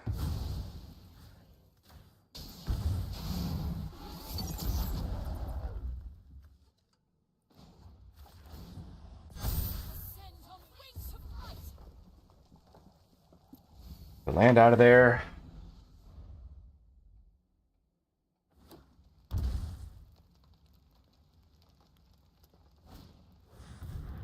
Another Ruberoid.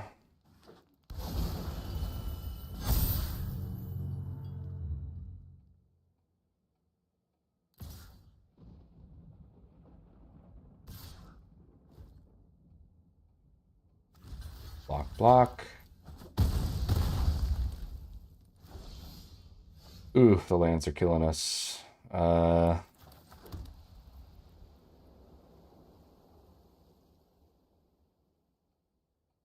Yeah, unfortunate. Unfortunate. The lands have ended our run. Dang, that was a lot of lands in a row. We drew quite a few. We can like maybe we do like we'd have to sack. And I guess we can sack this, right? And then just do this. Let's hope for another draw.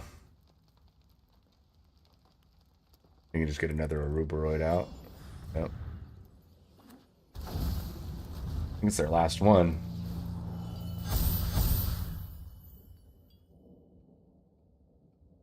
Yeah, Judgment would be sick. They swing both.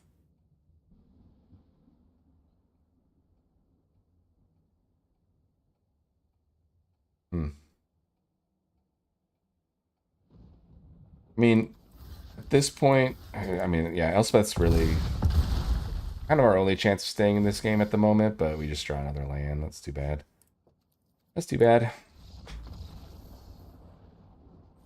Really, really strong chance there to win, actually. We're super favored if as long as we just don't draw like 5 lands in a row, but sometimes you just draw 5 lands in a row.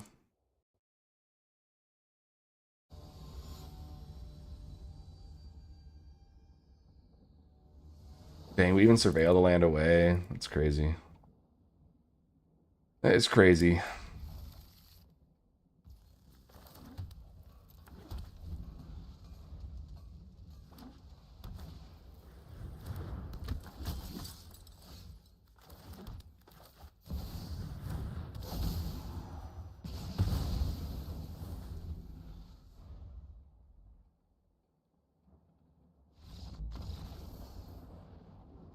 Huh? Okay.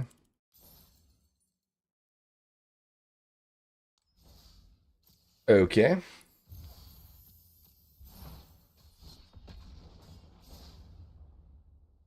Take that.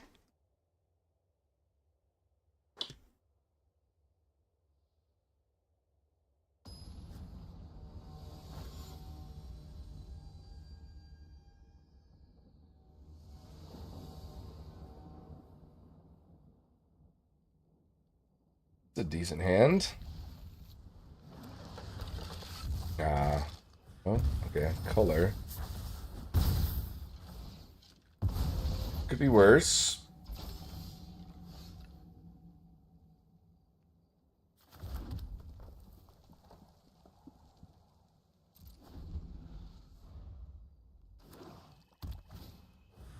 Yep. Fine.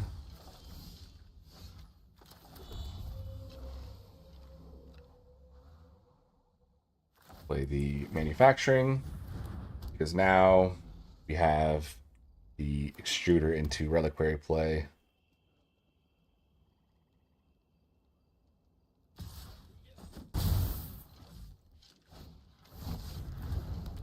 Yep.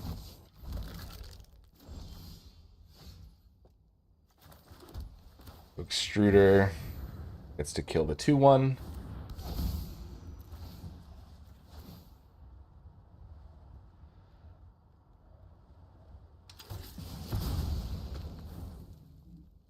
And then Dusk Rose, sack this, hit their face.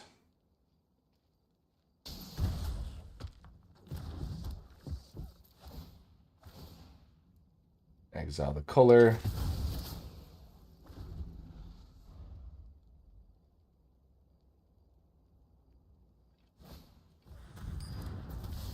Play another one.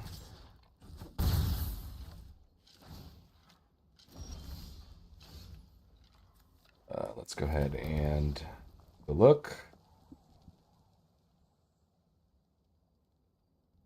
Snare's probably good. Keep that. Play Candy Trail.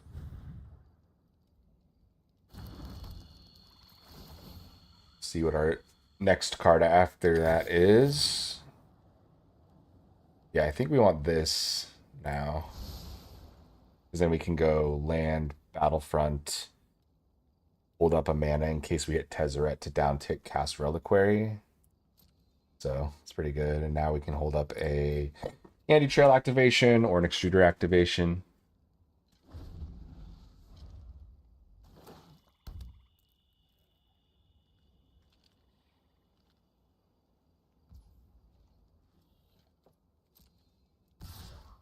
Go for the attack. So let's attack this.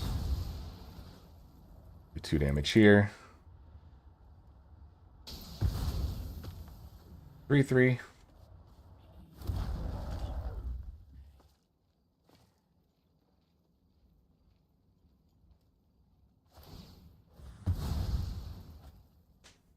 Go find a card.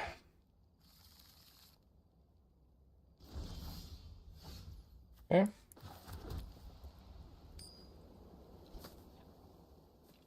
Now do we Battlefront? Battlefront, we can't hold up our activations.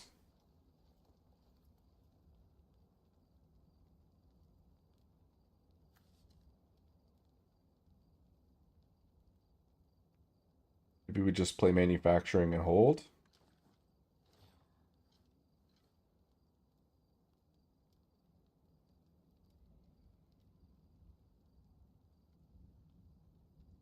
That's probably the play here.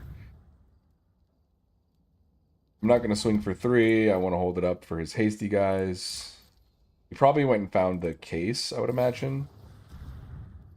I mean, nowhere to run doesn't matter.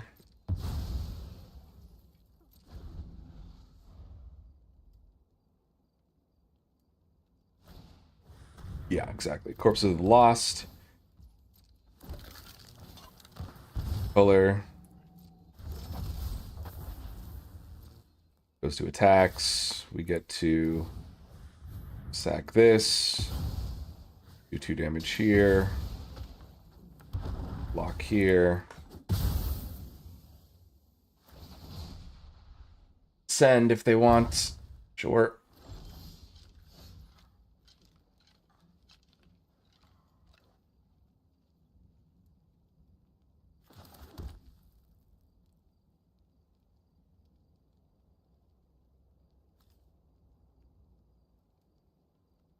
Now I think we just hold up Candy Trail plus Extruder. I mean, I guess we could just draw from Candy Trail now just to see what we hit. Land. Just hold up Extruder. Oh, I guess holding up Extruder is kind of dumb here because we don't have anything to sack.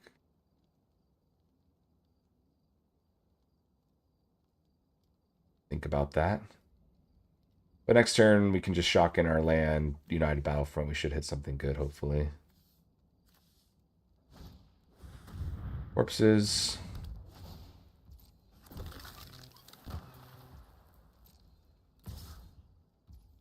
Block.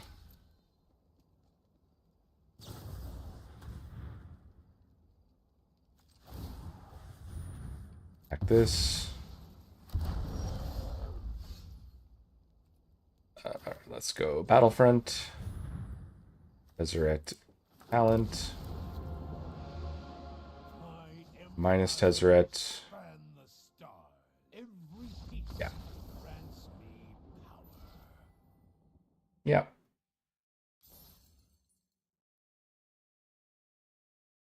Yeah, we're pretty darn good against the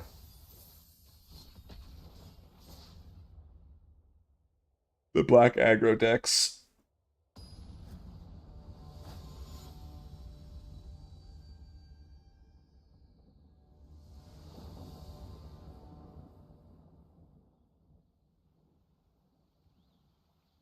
Like I have to keep a hand that has a Day of Judgment and a Soul Guide Lantern in it. It's like anti-graveyard, anti-swarm, plus we have a little bit of early removal. Seems like what I'll be doing.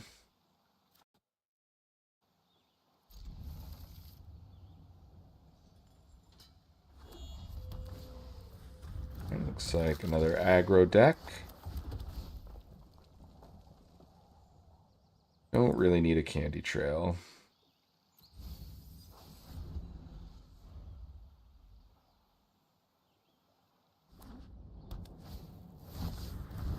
Case.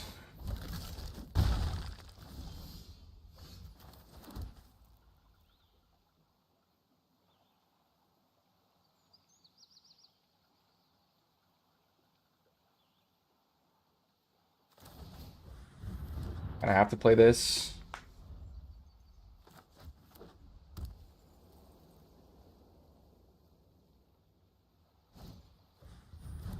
Team Rip. Okay. Sure.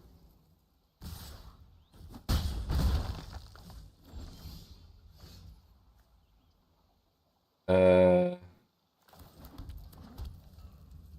Extruder. The skeleton.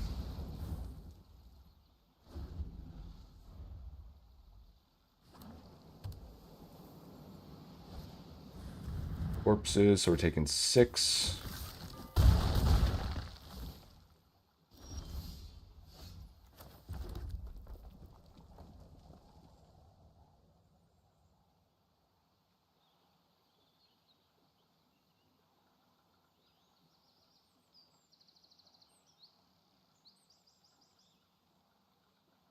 I think we're, yeah, I think it's just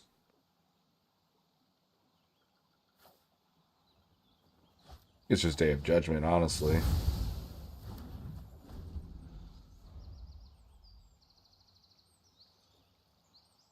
Now you can sack his case, find a card, and then activate corpses, but I mean, slows him down a bit here.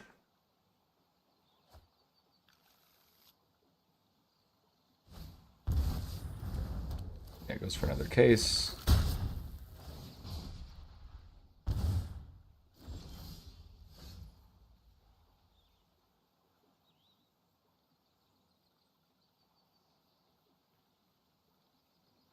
We're dead next turn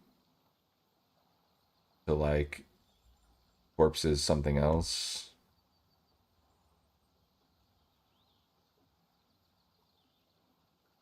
So I think I just play extruder,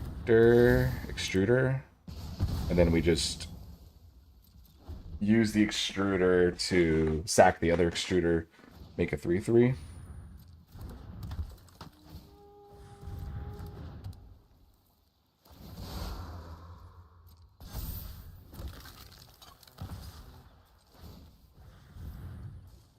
Sack one of the extruders, make a 3/3 block.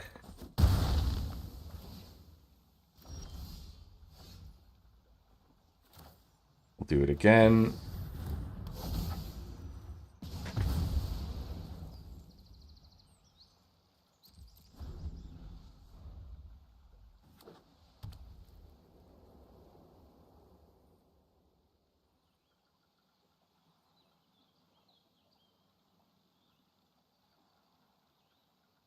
Not drawing land here is killing us, fortunately.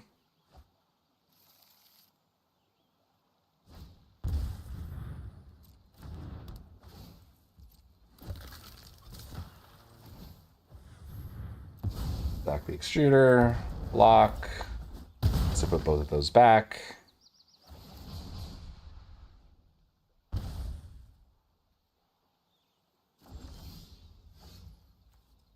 Fortunately, not one of the lands we want. So, what is it? Like snare? I guess we could Soul Guide Lantern. Get rid of the miner. And then that'll leave us with a extruder activation on the lantern.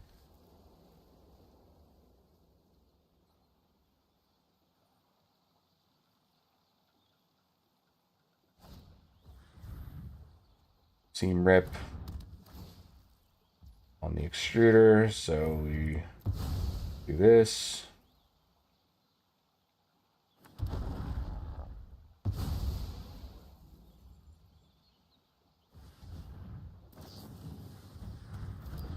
Okay, so they get to hit us for 4.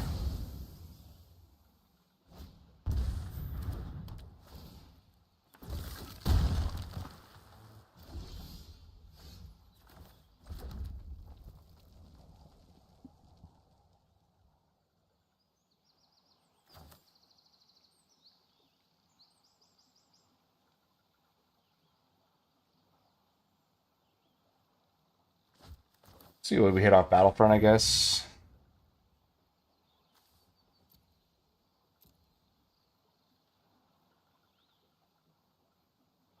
Dusk Rose.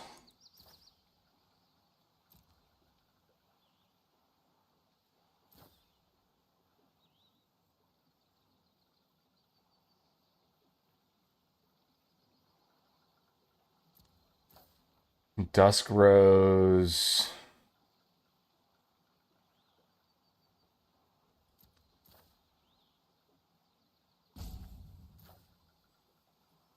Plus Candy Trail. Candy Trail lets us gain 3 life. We're dead to any skeleton, though, that way.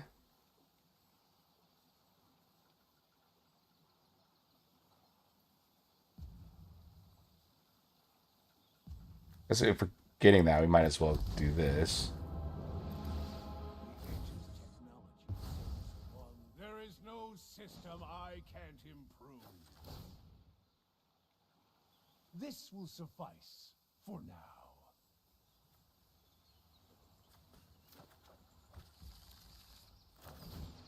Well, oh, he can just kill us with the land. Why am I so bad at this game, dude? That sucks. I should have thought about that. What was the play then? I don't know if there was one. I don't think there was one, because him drawing 2 seam rips and getting both of those, yeah. He just had a really good draw. He had a crazy draw. I mean, I guess he had two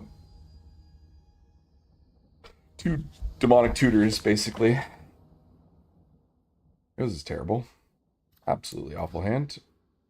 A little bit better, I guess.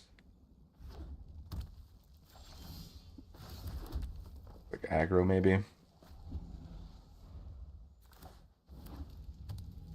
Yep. Generous Plunderer. Sure.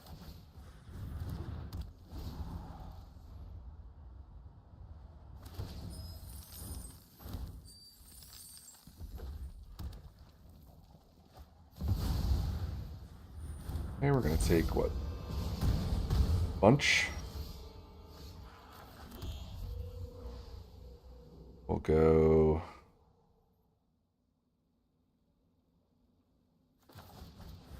snare. This. Reliquary.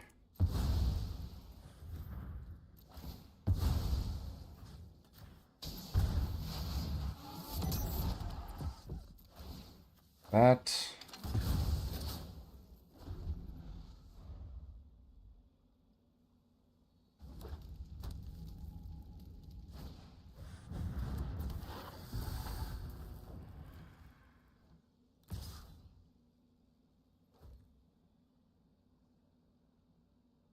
What's it up? First lightning, sure.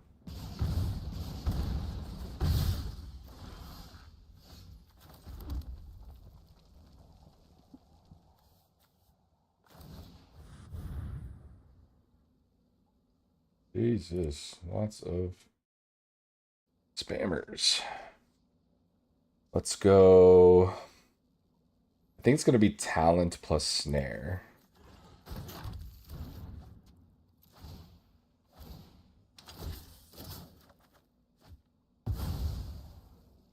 Nice.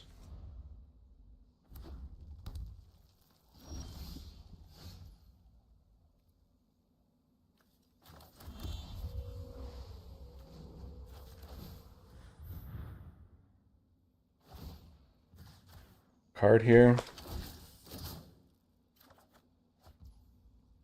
Okay, got a lot of removal.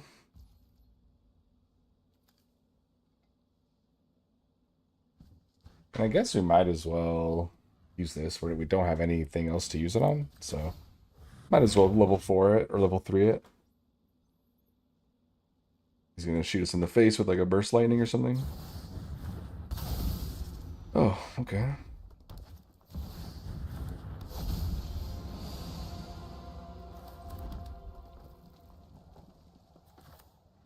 So this is just sources deal a lot of damage, basically. So we can stack.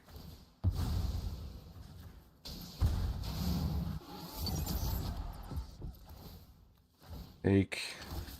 Draw.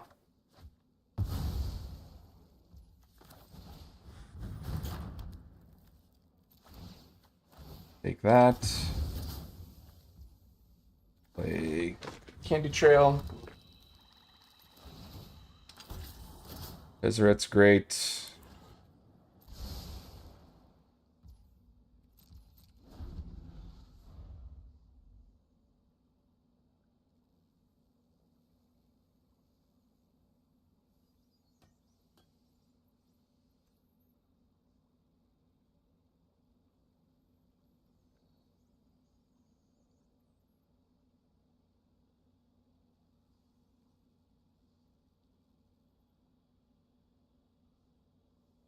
Opponent seems angry.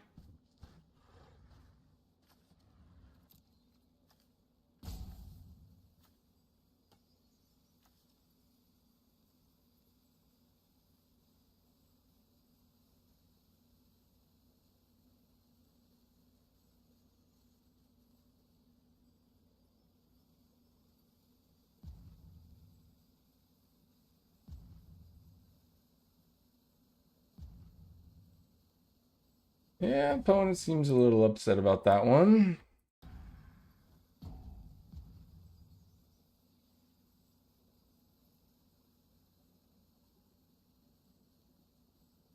Little bit upset.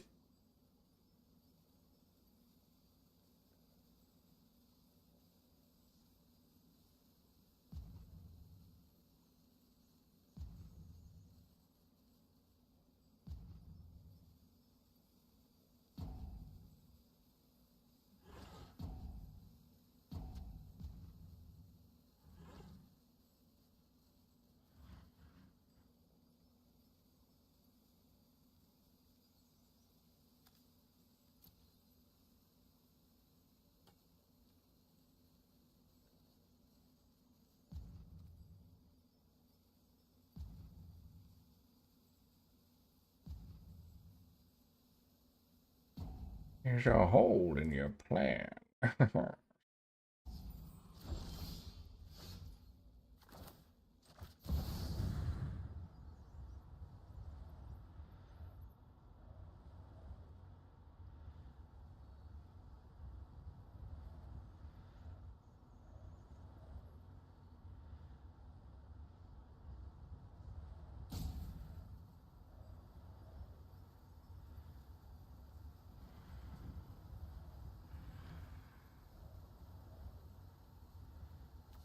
Um, Yawn.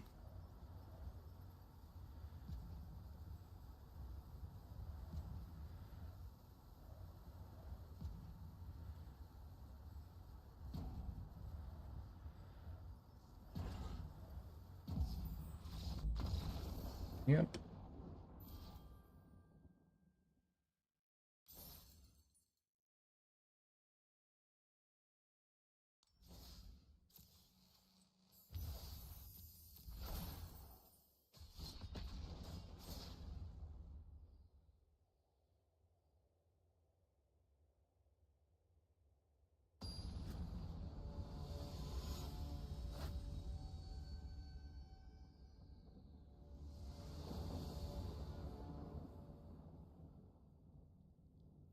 Hmm. One going first is rough here, but will do. Double caretaker.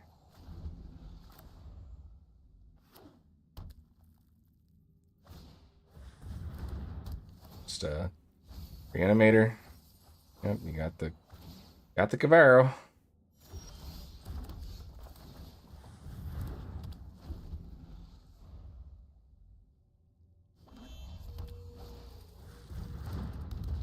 Ooh, what a dream draw. Jeez.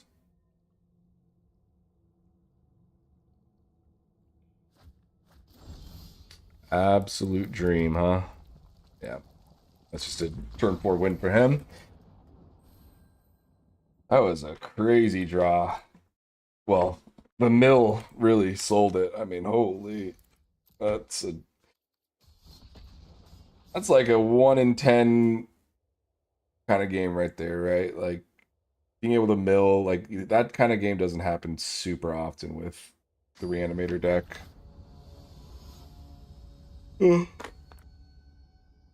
I would know. I've played it a lot. Okay.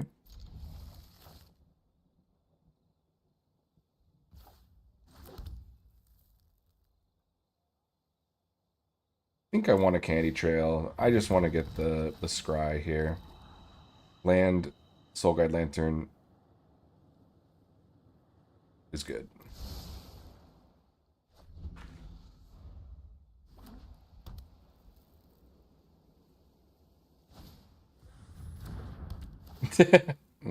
Okay.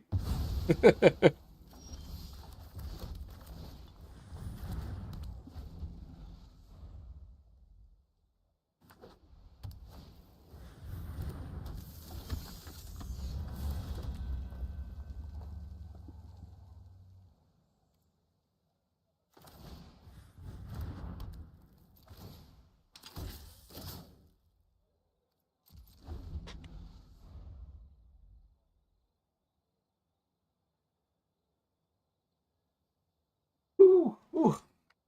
Excuse me.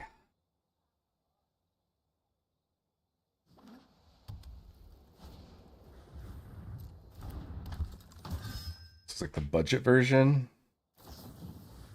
maybe. Yeah.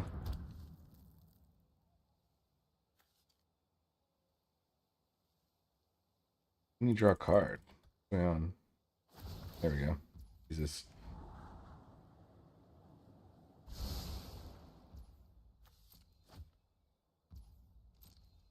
Take 3 to draw.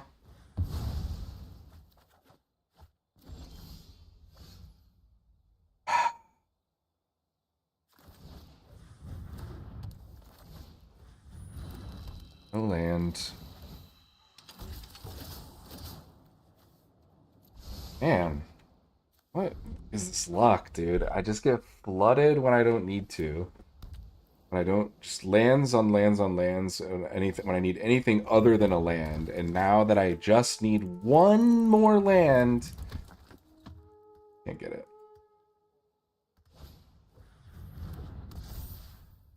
Guy's huge. Yeah.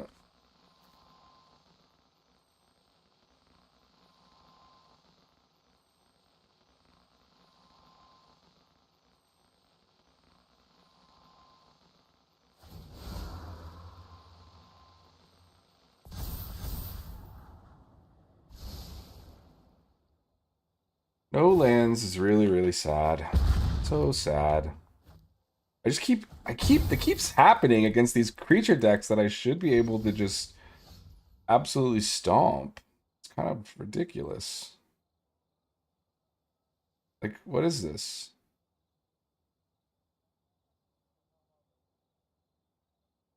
You give me the worst land? The only other land that would be worse would be Parlor. Even then, I would get at least a fucking Scry.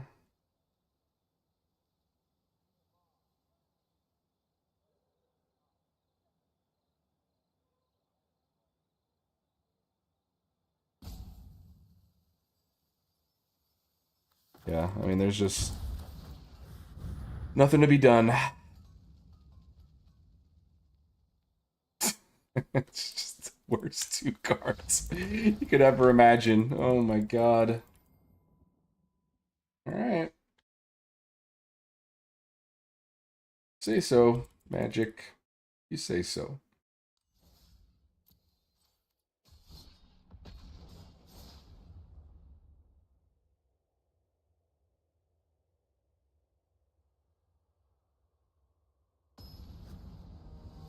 If you say so.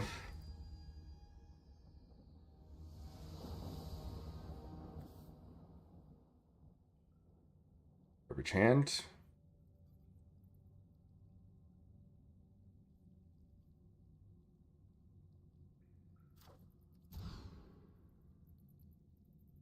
Somehow worse. Mulligan again. Somehow even worse.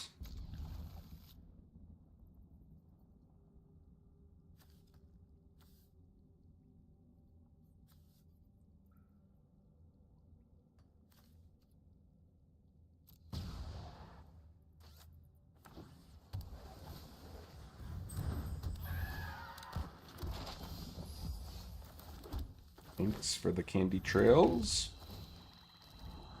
Oh, here's our fourth land.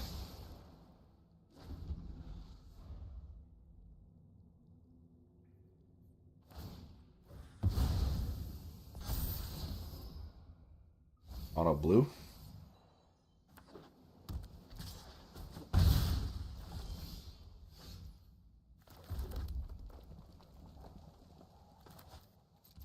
Activate Candy Trail. Play another one and activate it next turn.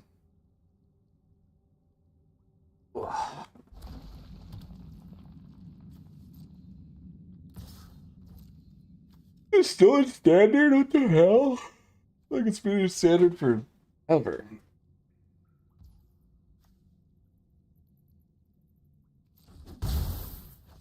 Huh?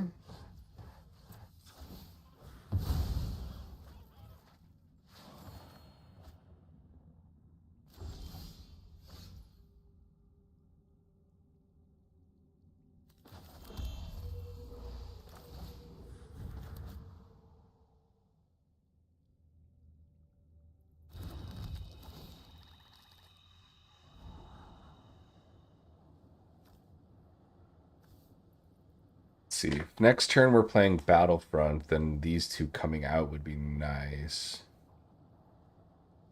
But if I had to just pick one, and I guess I want Extruder because I could next turn also do Factoring into Extruder. So, option.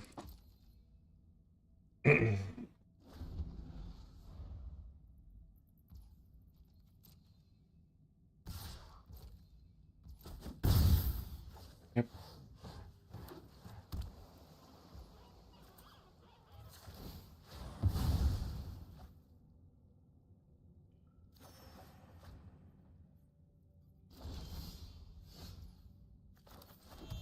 So we'll do Extruder first. Just because he's more likely to counter this since it kills Spyglass.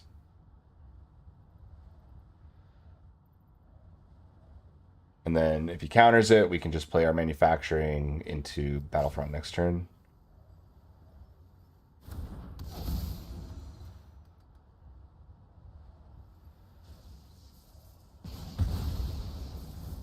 And then we can play manufacturing now. Make him use his cards. Yep, that's fine.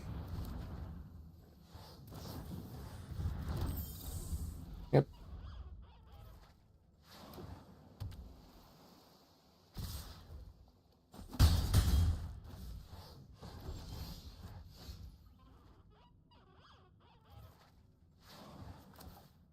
So he gets on top. The land out of here. Hey, Super R, what's up? Good to see you, man. How you doing? Let's cast Battlefront.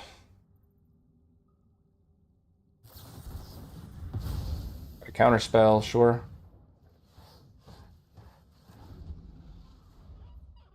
So I can pump up his Crawling Barons if he wants to. Things for 2.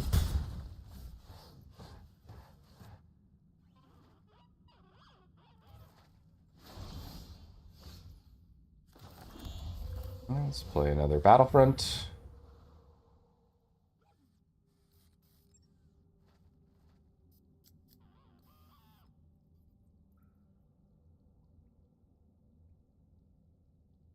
Okay.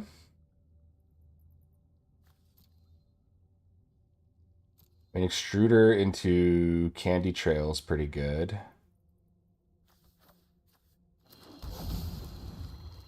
So we'll do 2 to 1 of his fairies.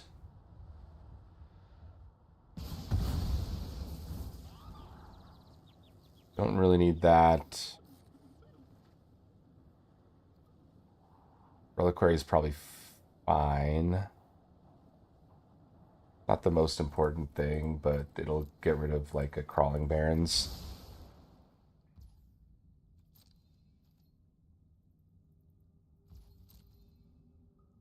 Pumps up the Crawling Barons.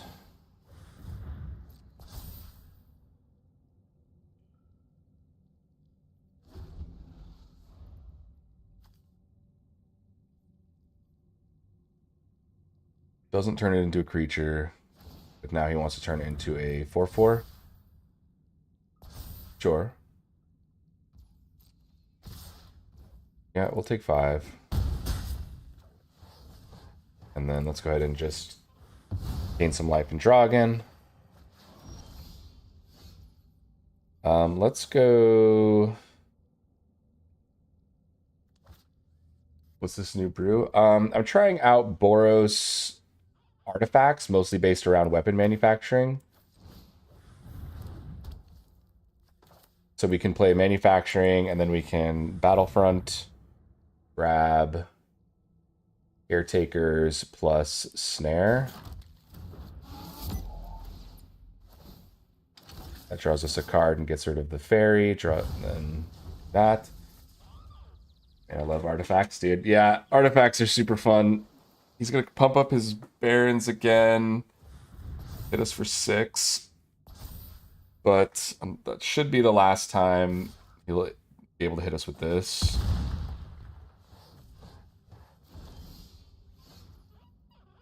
We can play Soul Guide Lantern.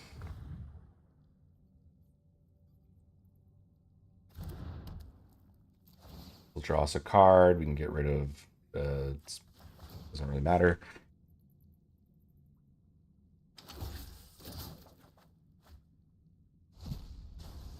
Play another talent here.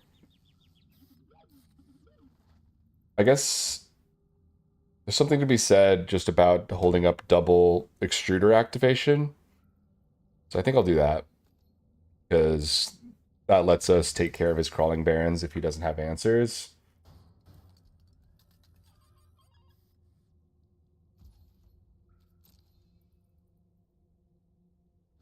Yeah, Super Rare, if you're interested, I'll show you a little bit of the deck after this. Just the main parts anyway. Yeah, so now we start getting to extrude. Making 3/3s. And we draw a card on his turn.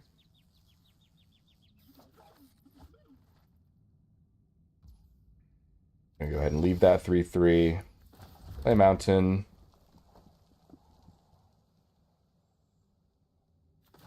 Let's play another talent.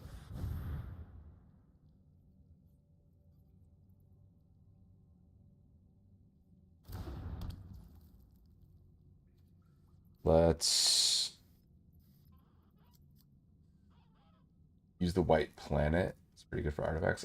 Yeah, the problem with the planets is you tend to need creatures to station them.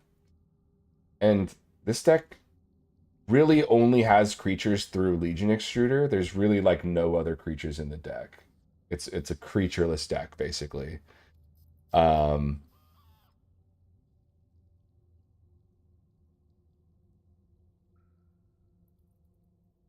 I mean, we're not going to attack here because I think you're right. Like if I was playing a little bit more of a creature based deck, I would absolutely um be running.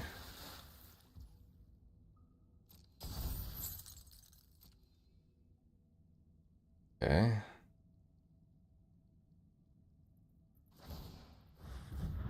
Sure. I'd be running that land definitely.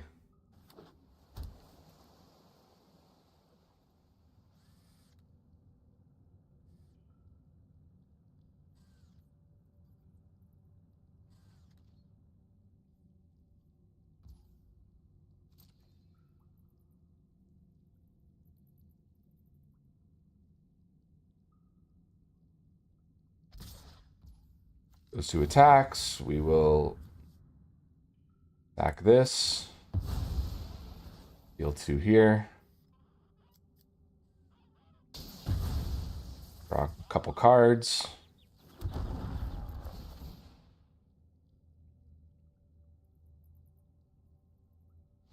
Nice. Whew. Mono blue could not keep up. Very nice.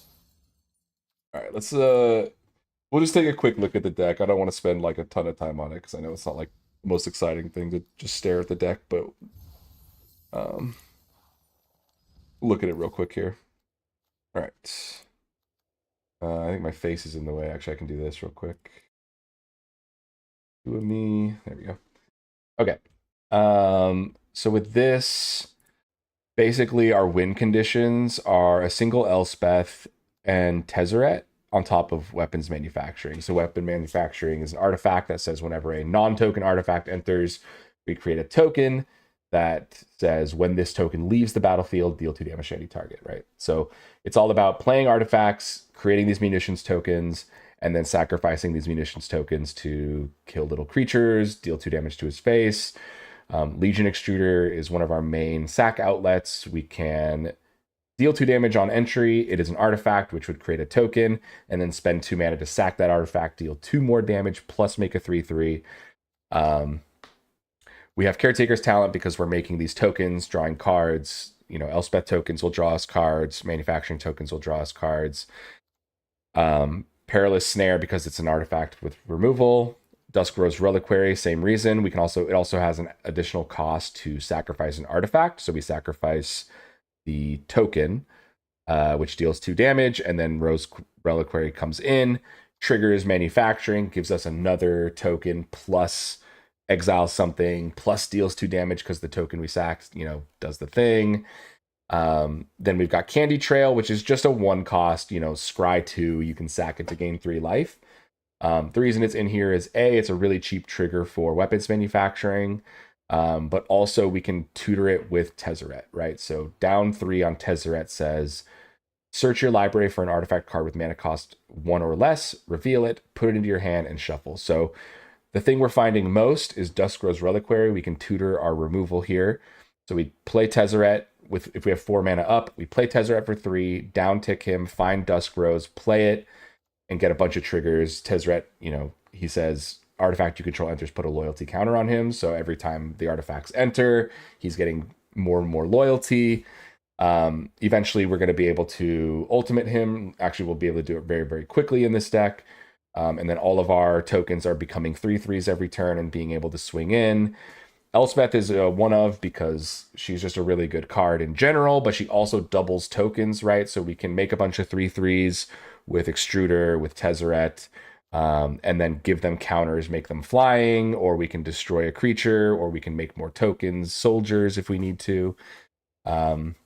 And then at the very end, we've got Battlefront. This is just a nice card because it hits any of these cards down here. If it hits Perilous Snare, we get that. It hits Tezzeret, we get that.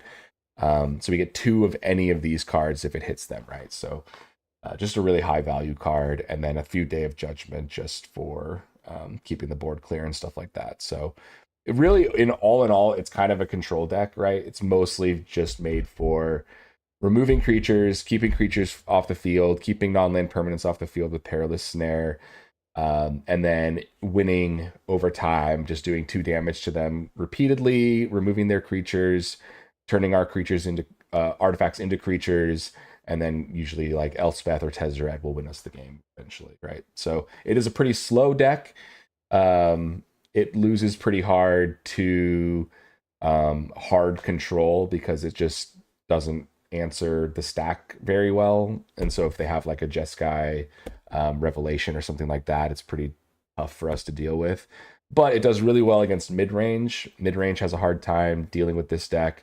This also does pretty well against aggressive decks. It depends on if we go first or second, as usual, but um, tends to do pretty well against aggressive like mono black aggro, mono white aggro. It has good answers for. Yeah, overall pretty fun. I just really like Tezzeret, and the idea of using Tezzeret to find Duskrow's Reliquary was really interesting to me. So I kind of just wanted to see if I could make a deck around that. And so far we've got something. I think really the thing this deck is missing the most is like a real solid win condition that can win the game quickly, which is why I added the one of Elspeth. I figured that would help a little bit. This is not a great hand, but we do have Battlefront. The thing about Battlefront in this deck is like it's not just like a win the game type of card like it is in Azorius Artifacts. It's really just like a value, like keep your engine going kind of card. I think we'll keep though. We got a Scry, plus we have the Extruder for early removal. Snare's good.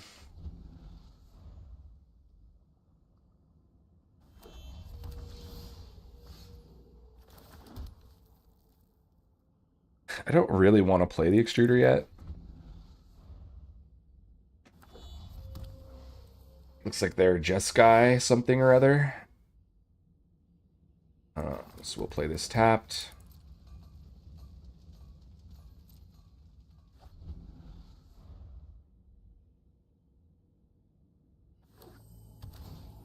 Still Grotto.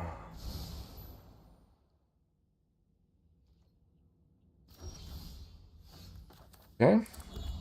I'll cast a Battlefront here. I don't know, maybe they have like a 2-mana counter spell or something, but see what we hit. Double munitions or manufacturing is pretty good.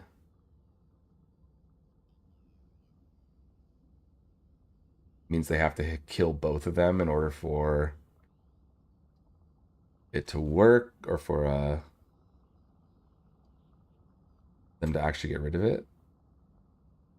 Alternatively, we could just go weapons manufacturing plus Tezzeret and then down tick for like a candy trail or something.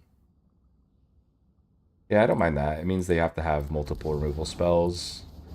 And then we get a little bit of value here as well. So they can like kill Tezzeret or something. Yeah, that's fine. We'll find candy trail here.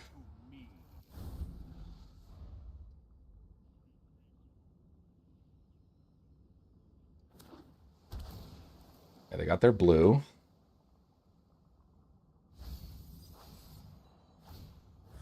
Into a stock up.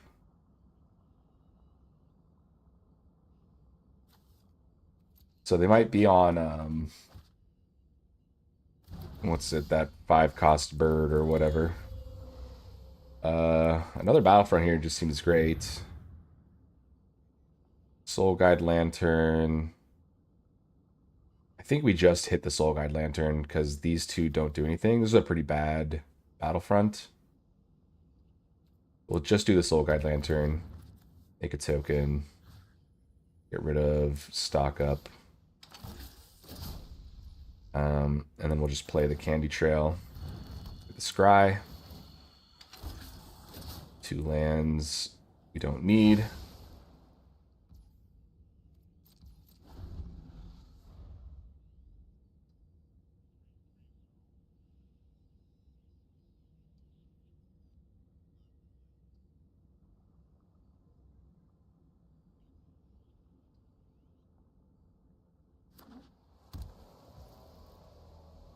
Okay.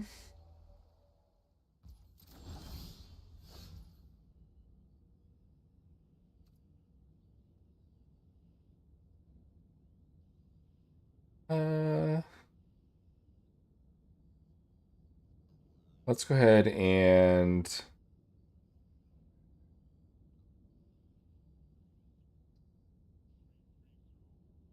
cast another manufacturing.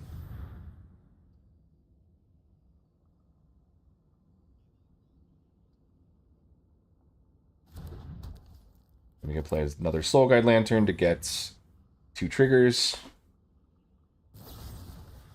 Gets lost one of them.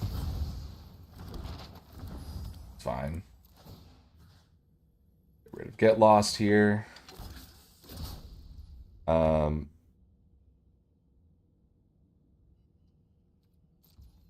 we'll just draw off the Candy Trail at the end of his turn.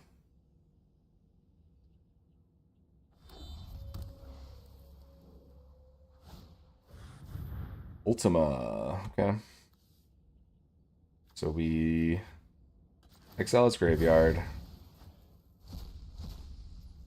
And then we draw a card. This will all get destroyed. These won't trigger because of Ultima. Okay.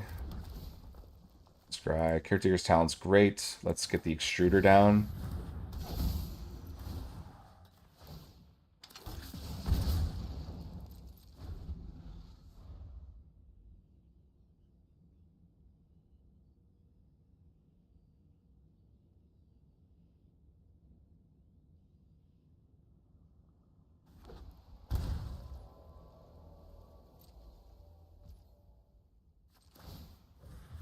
We'll sack this. Deal 2. Make a 3/3.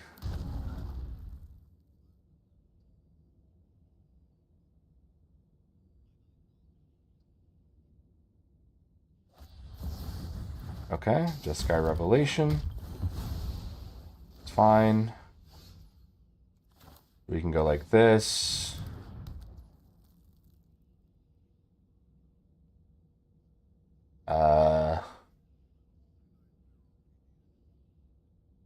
Little awkward, I guess. But I think it's probably worth it to Caretaker and then sack the Extruder. Get a token, draw a card. It is a land.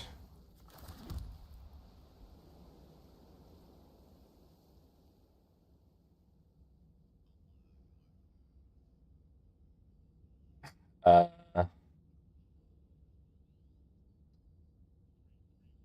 yeah, I mean, about all we can really do. Got stock up.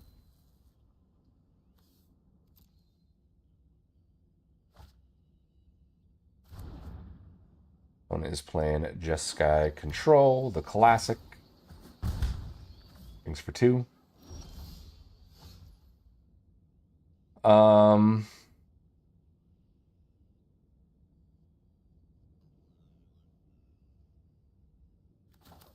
We play another talent here.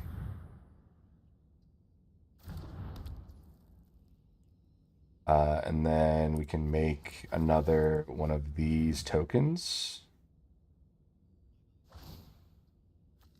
Draw a couple cards.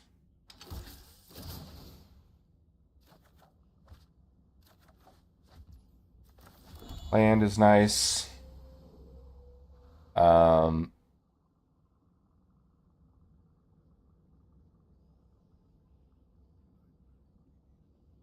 Let's just Dusk Rose, since we're probably not going to need to do that later. Hit this.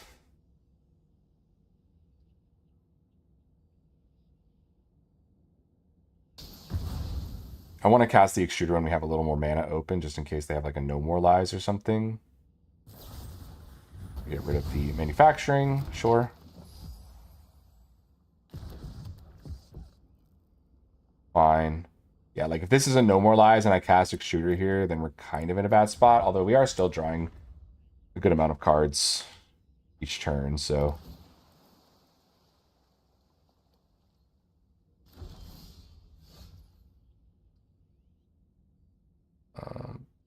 Here we can draw a couple cards for 1 mana.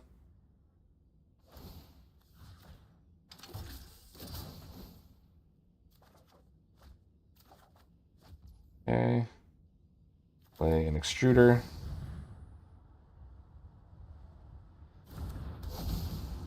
Hit him for 2.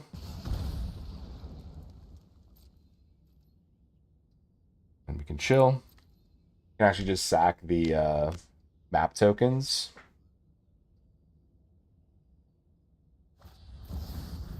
Sky Revelation on us.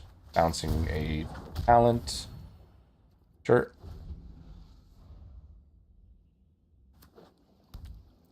It's 2 Jeskai Revelations down. Usually they only have the 1. Or the 2, I mean. Bounce both of those. We'll sack this. Deal 2 here. Draw a card.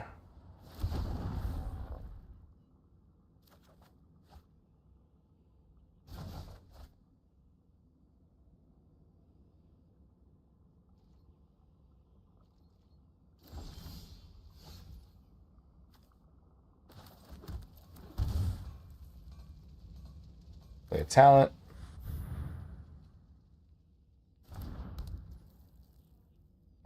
Let's play a Perilous Snare.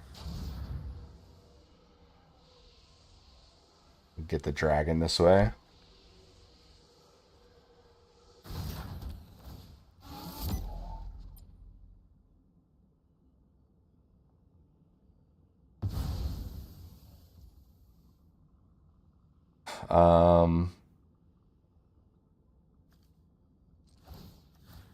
Let's crack a token here. Deseret's good.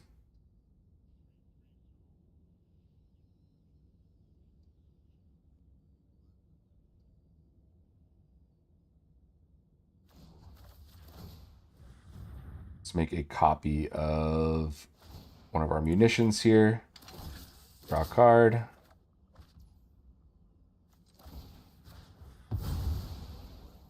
Map our guy. We don't need a Day of Judgment. No attacks.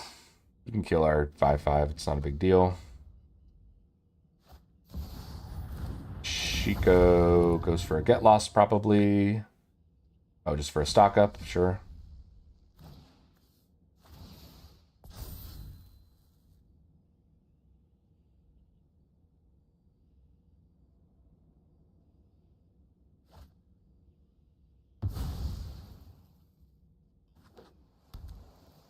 That's 6 mana available.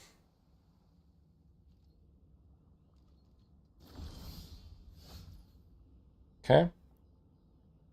So let's play our second talent.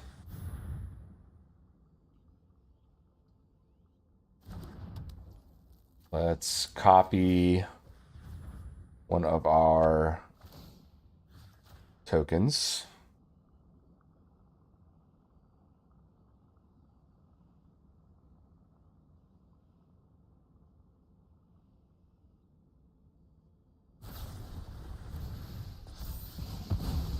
Braid there. Bounce both. Bounce 5/5. 2/2 deals damage there.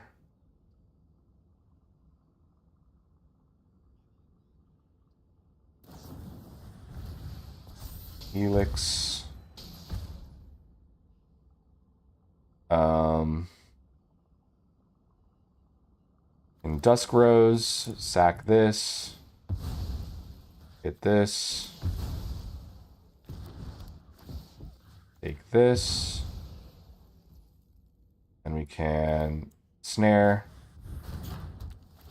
Take this.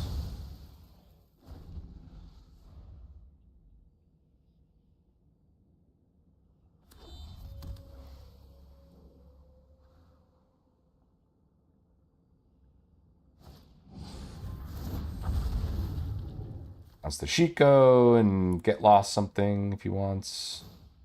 Say the word two. You can bounce two other things.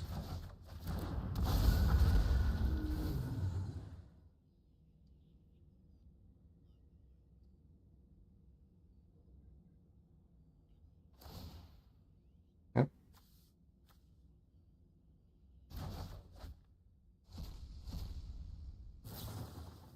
He licks our face.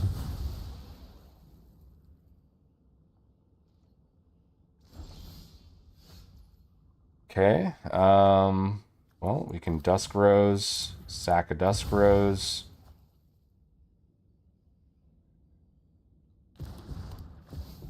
Grab a Regent.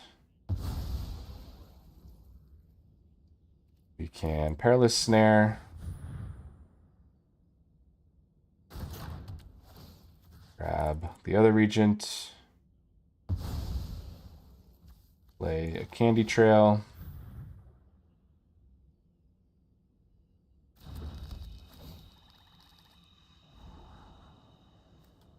Might need a second Day of Judgment here, and then we can drop an Extruder.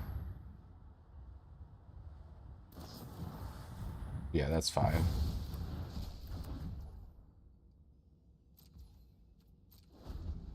Let's get the No More Lies out of his hand. Swing for 4. We will... Soul Guide's fine. Don't really care about that. Drawing the card, basically.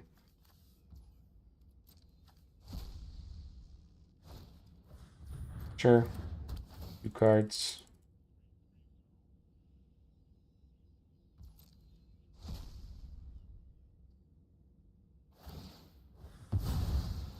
Draws. We draw.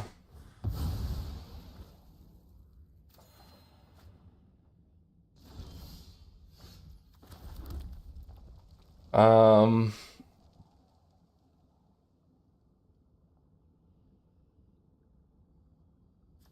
We'll go ahead and... Little awkward. I'm down to just cast a Tezzeret here. If he's got a counter, he's got a counter. It's whatever. Looks like he doesn't. Could have like a Helix or something. Okay. Grab another Reliquary. Sack this Reliquary.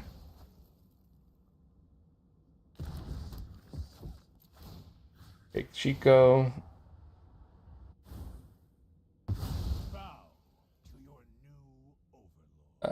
We can play a talent.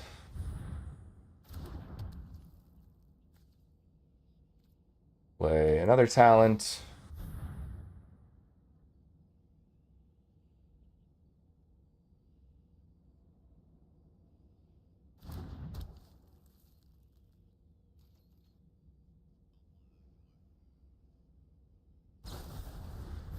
I got the Abrade.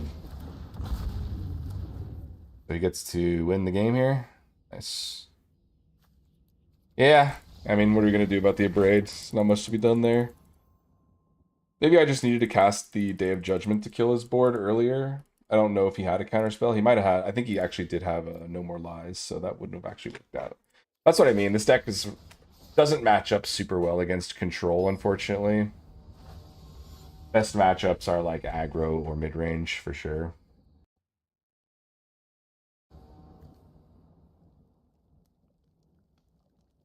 Bad hand.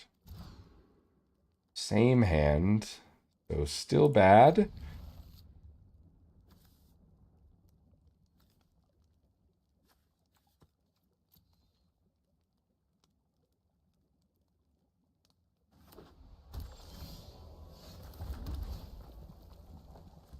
Just get rid of that. Need a land.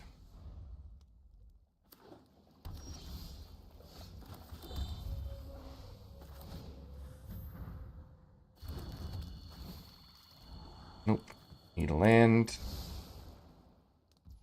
Dang, man. Just can't find lands when you actually need them, huh? Oh, another control deck, so probably a loss here. Might be worth it to just leave. Like, our games are kind of long anyway, but yeah. We'll get this down while we can.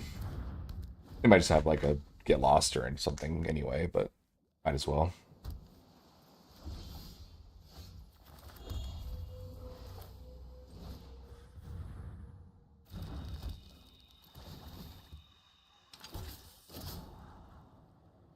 Yeah, we'll keep the land on top.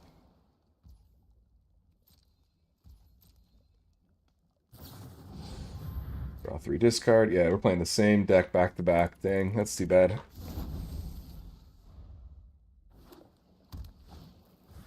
It's not going to be a good matchup for us, unfortunately.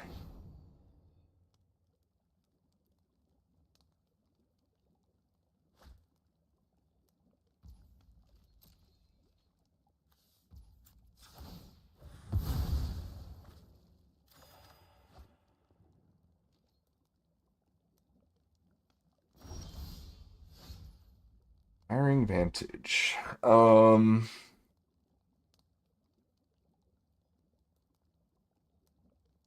He's definitely got a No More Lies.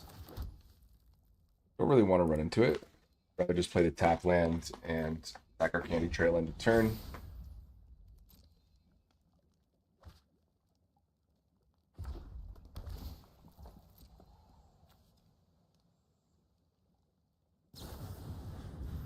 He licks our face. Draw off Candy Trail.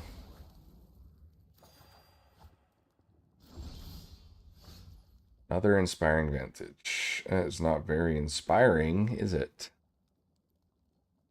Uh,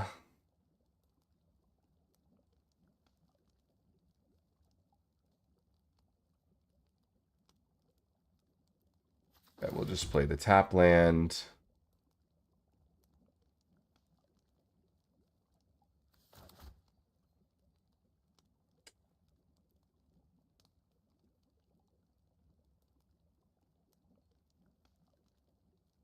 Yeah, I mean, we kind of have to make him use his cards to a certain extent. So I'll just do a Perilous Snare, try to take his Rediscover. Obviously, he's gonna No More Lies or something here, but that's fine. Yeah, see, that's fine.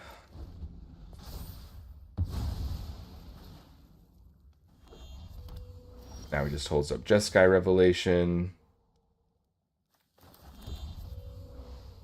Um,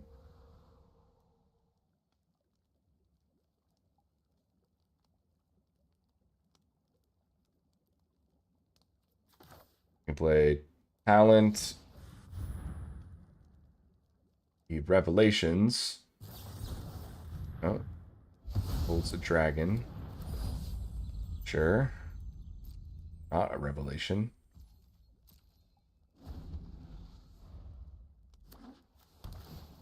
Now we can Shiko plus. Oh, okay. Mind.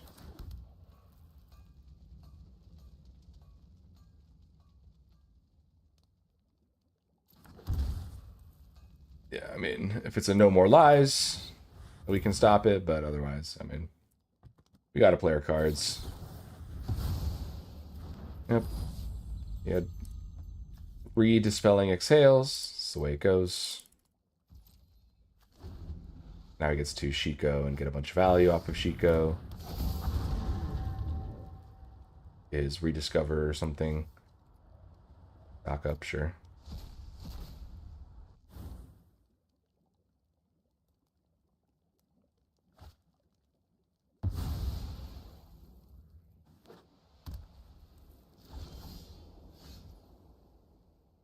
Um, play a snare.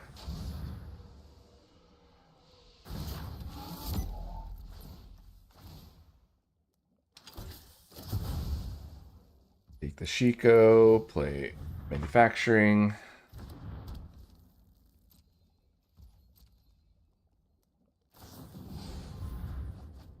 Draw 3 discard. Yeah, this is why we can't really keep up. Our deck is like just slower than a control deck and doesn't have the good lord. Terrible draws too, honestly. We're really set up against creatures, but not really at all against control. So not much to be done there. That was pretty expected. Yeah, I don't think this deck's particularly good. I don't know what it would take to really even make it good, if that's even possible. I wonder if there's like a world where we make a black version of this deck. I'm going to clone the deck. Let's try Mardu. So cards I'm thinking about for Mardu are the 2-cost guy. His name's like Umbral something or other. Umbral Caller Zealots. Um, and then there's the enchantment. Whenever you sacrifice.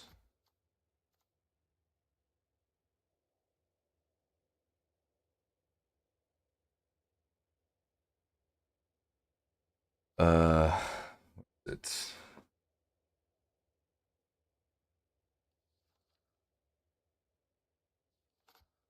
it's a black white one.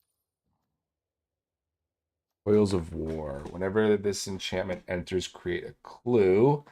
And then whenever you sacrifice a permanent during your turn, create a 1/1 white ally creature token.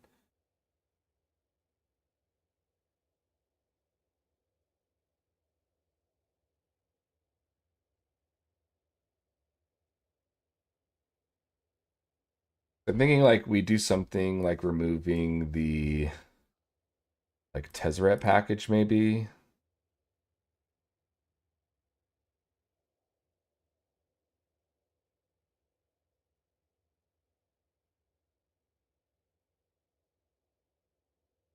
Hard to say. Coils of War.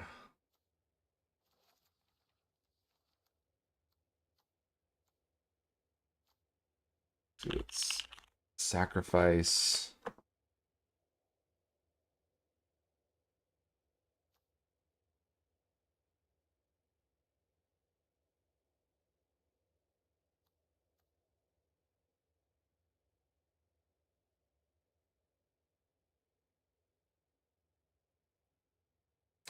Sandbender Scavengers. It's like kinda interesting. Low.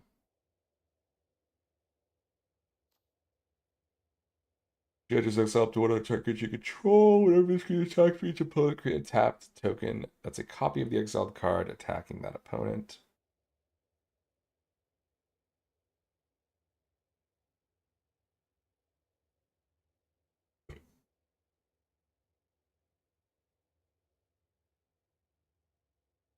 Beginning of your next end step, sacrifice those tokens.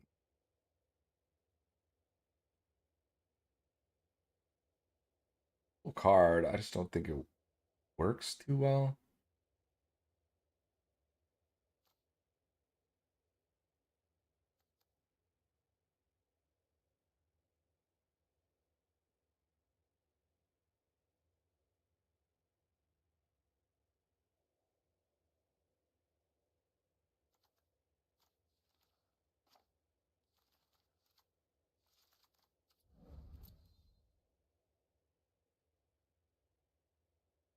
I think this is a different deck. I think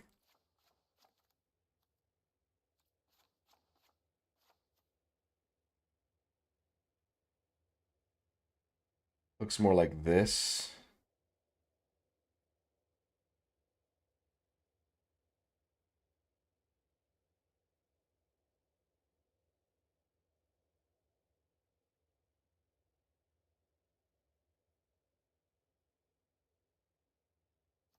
Um,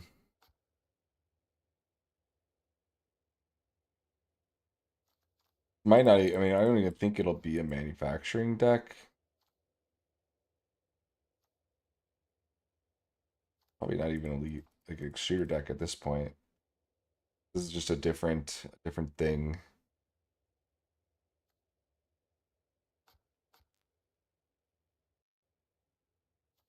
Probably go up an Elspeth in this deck.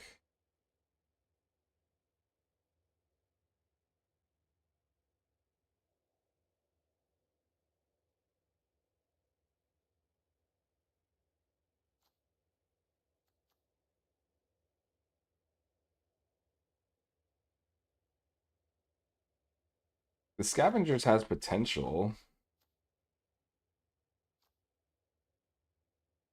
Poor.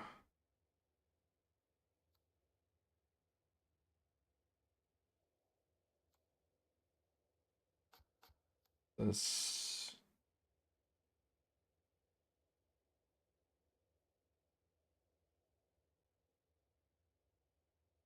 Yeah, I think this is probably too slow.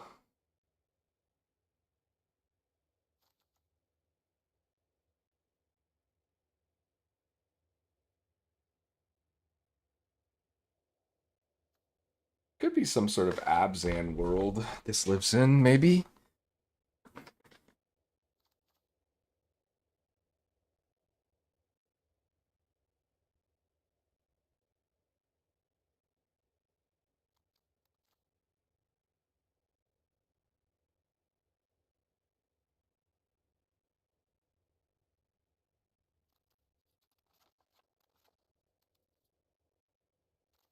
It's like a Sephiroth deck.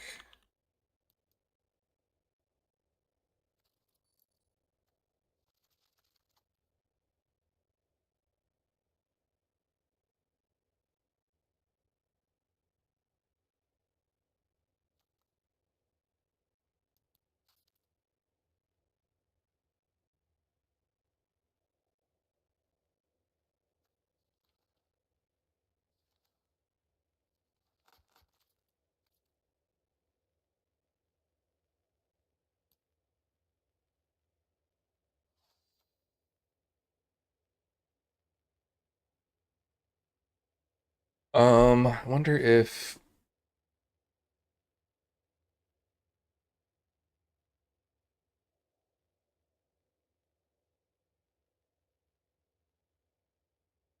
hmm, I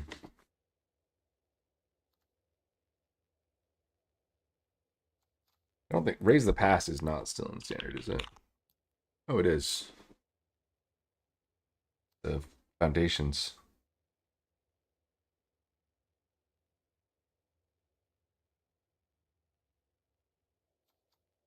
All creature cards with mana value. That's not really what we're doing.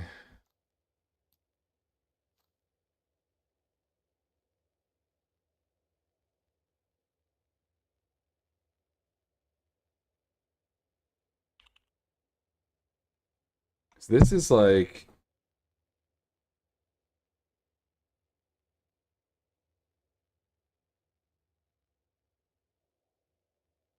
hmm,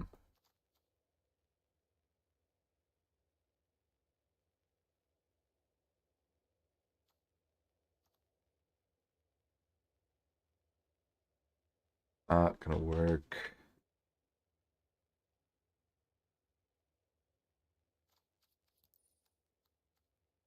Is there stuff that's like artifacts? Not really here.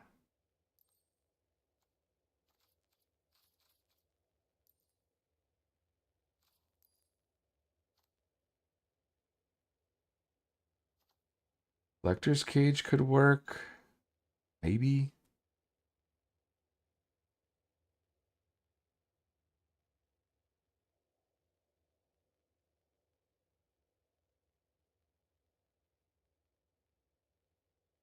The carrot cake that makes a token.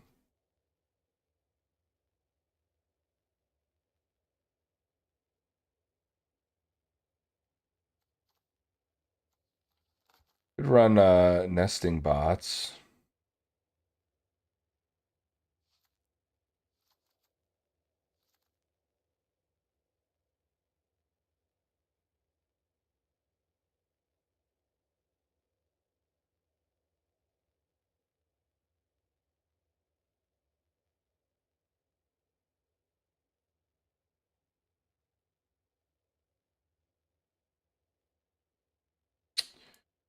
Um, Probably just need removal. I don't know if United Battlefront is like worth it in this deck. Like it might not be.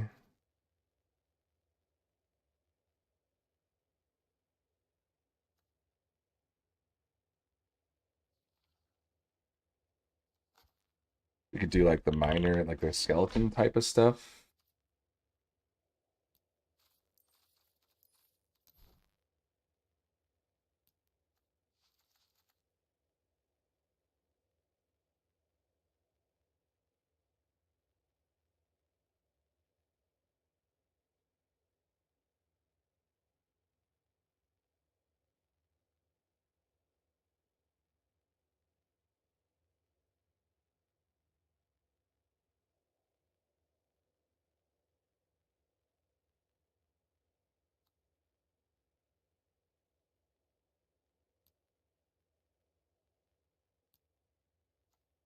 Nah.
And our land is all fucked up.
In 19, 23, 24. We might play less lands in this deck potentially. Let's see.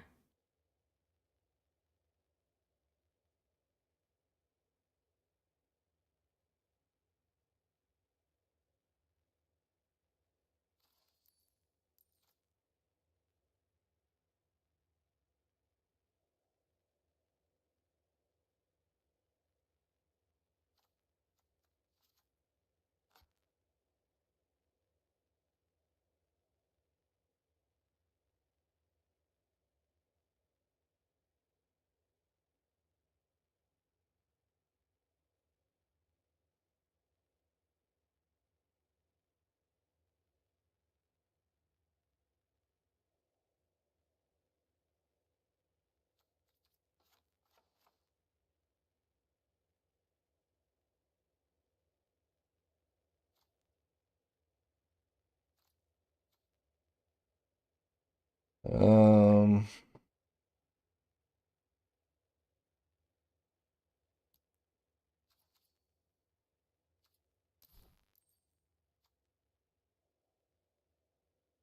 maybe stab.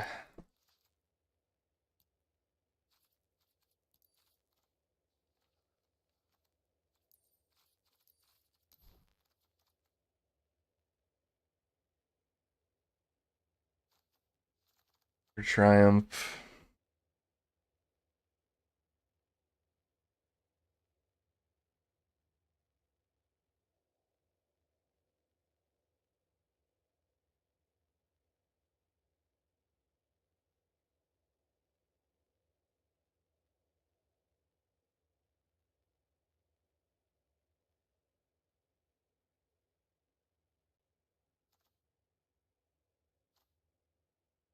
Hmm.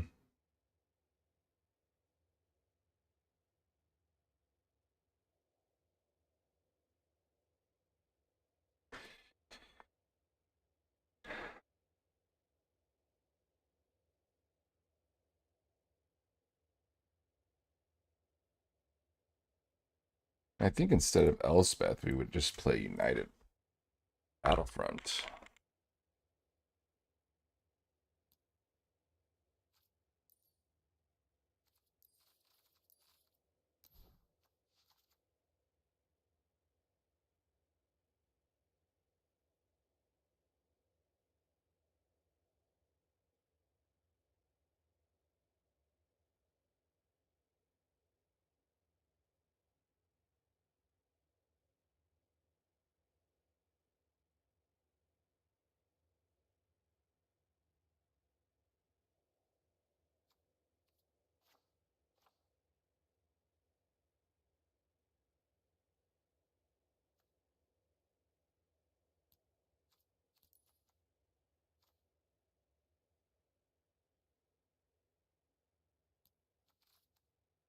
This one, that's a sorcery. They're all sorceries.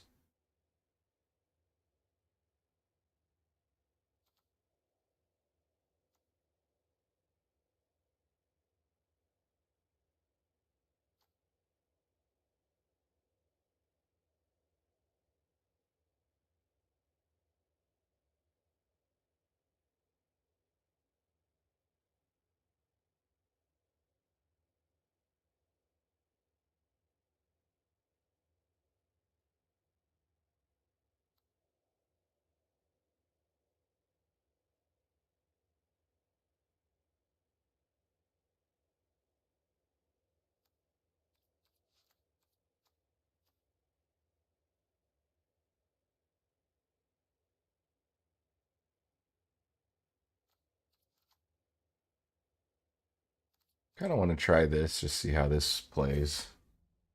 Maybe it's terrible. Maybe it's terrible. But it's fun to try.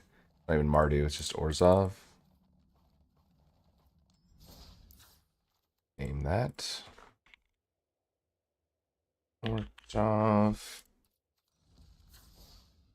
Not even artifacts really either. It's just actually more like sacrifice.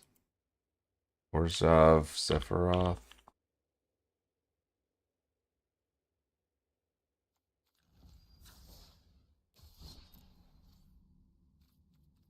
Let's just try unranked for a second. See how it feels.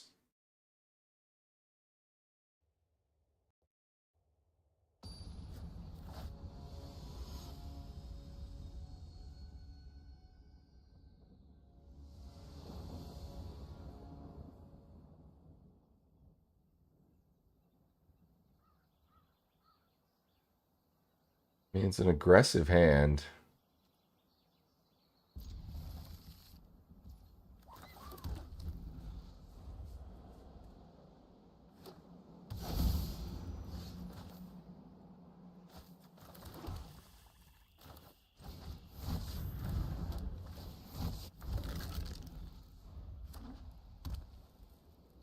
Explain artifacts.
Okay.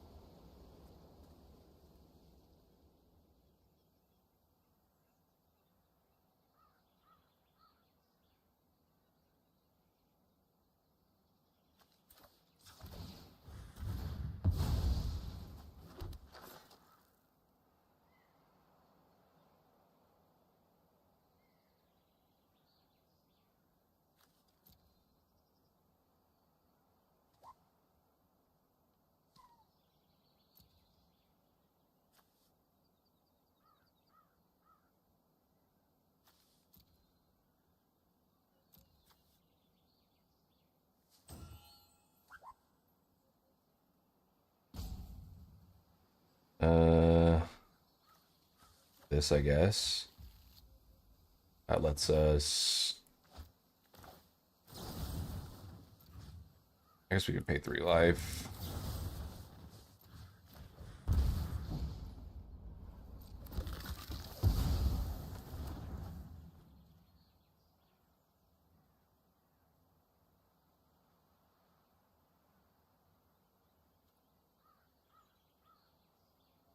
Don't need to attack. That back.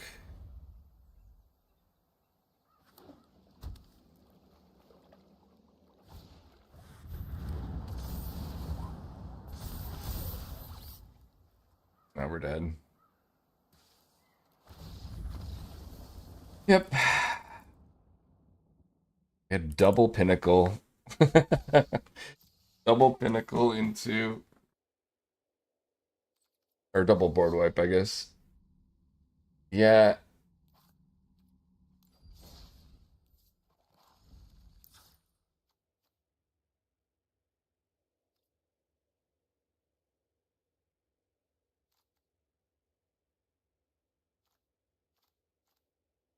Wheels of War feels pretty bad.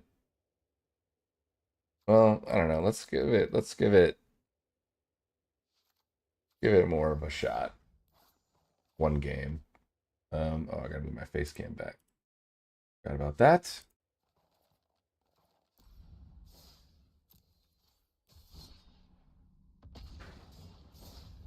Dude's playing fucking meta list artifacts in standard play. Like, it ranks, dude. What are you doing?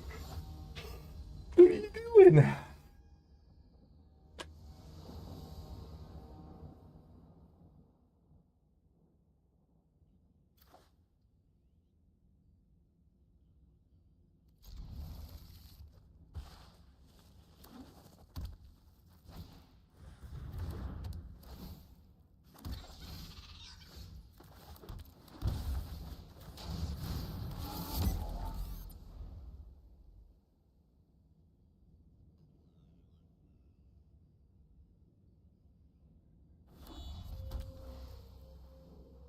Now they got a dude playing is at lessons in fucking standard play. Like, holy shit. Oh, this is the tempo version.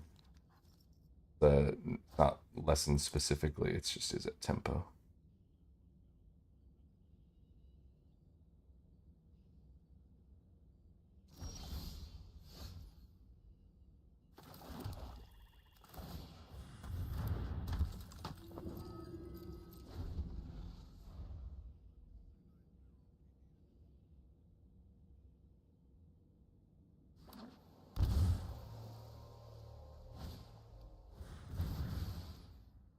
Each. Give him haste. Give him haste.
Another medalist, though. Playing, playing ranked, dude, you get better rewards. You have a full deck.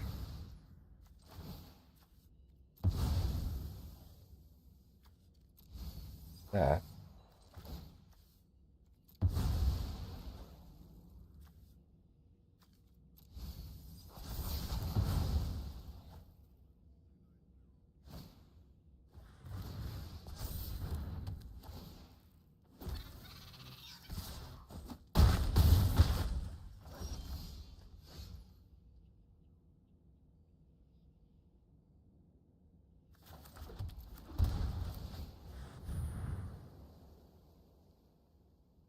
Mm.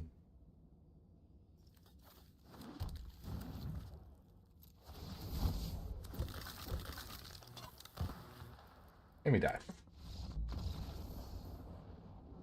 I like that part of it though. I know there's like a deck that is floating around that's got like it's a little more aggressive. Uh,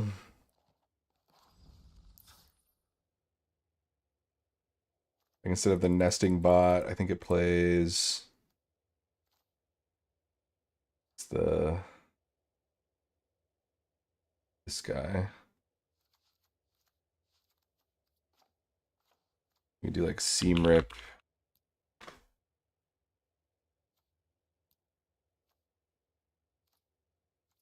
instead of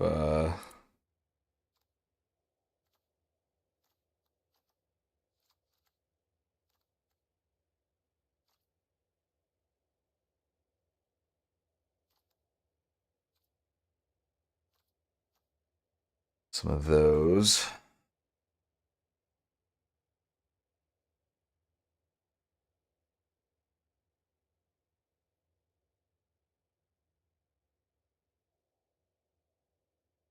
Hmm.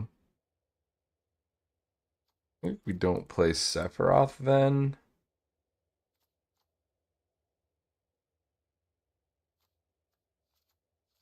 Just go up on seam rips. Go up on Battlefront, something like that. I guess we don't need, if we're not doing the sacrifice thing, then it's not these.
Mm.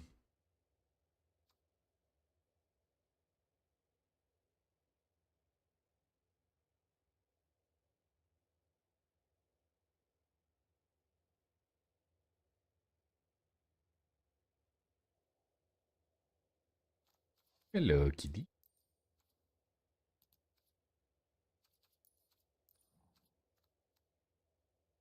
Please excuse me, kitty. What are you doing, little guy? What are you doing, little guy? Funny. Good kitty.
Oh, yeah.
I guess we play shelter, right?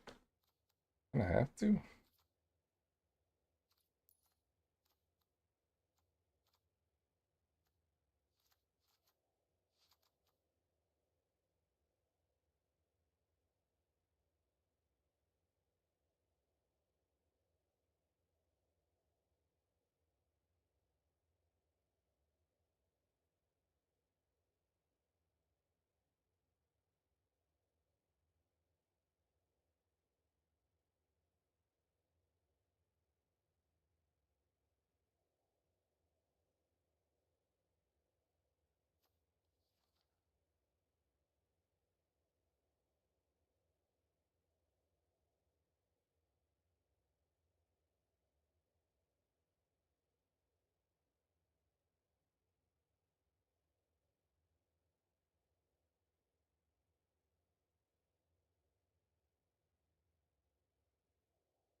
Hmm.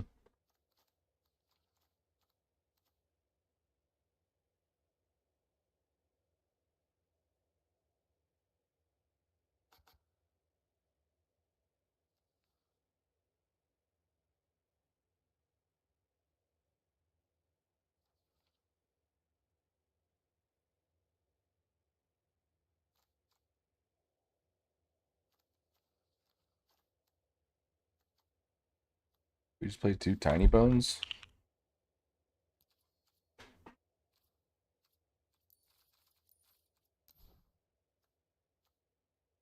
Is a skeleton. Try that. I don't know if the restless, whatever the fuck are necessary. The lands. Ugh. Probably not, to be honest. Probably not, to be honest.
another fully meta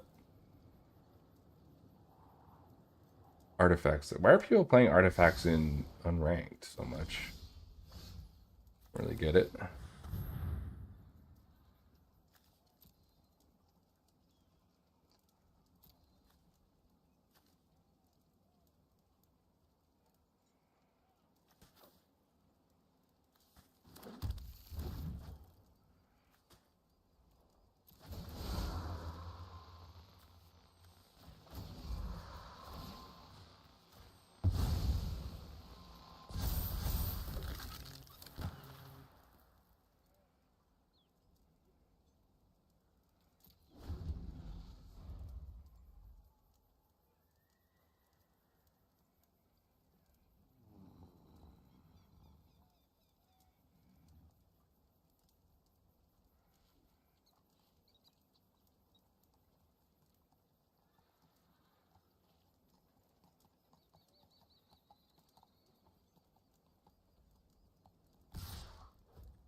Hmm.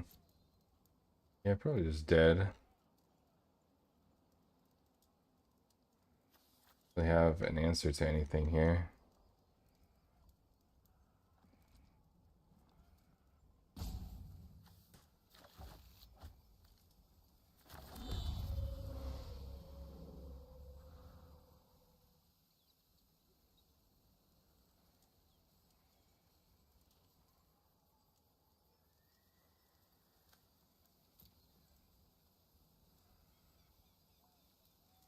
Yep.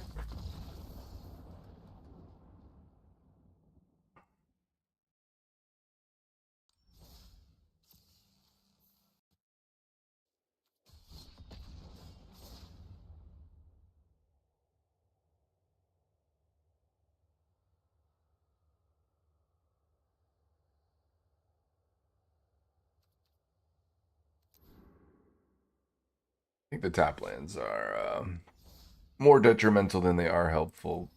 Or maybe we take out one of them. Tap the single fortress.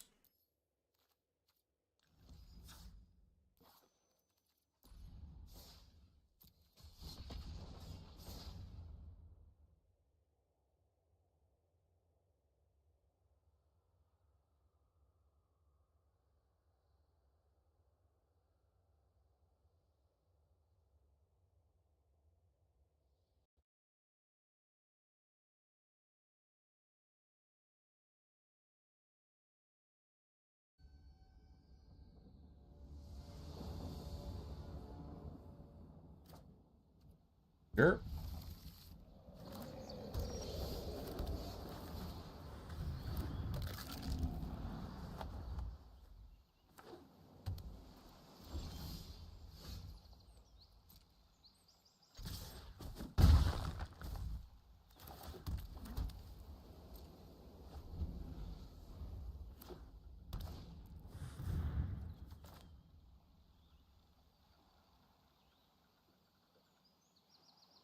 Mono blue.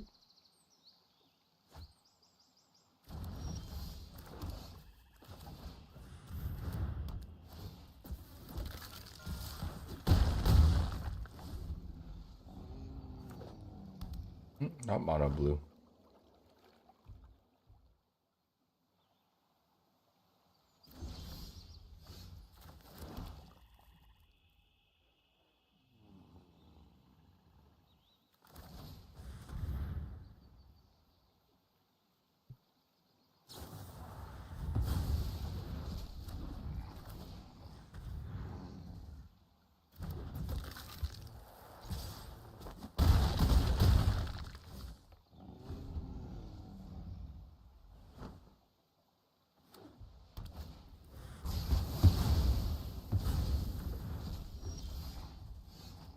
Kitty, what are you doing?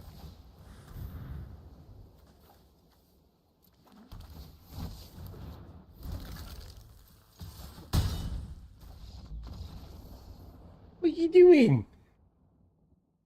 It's making a milky.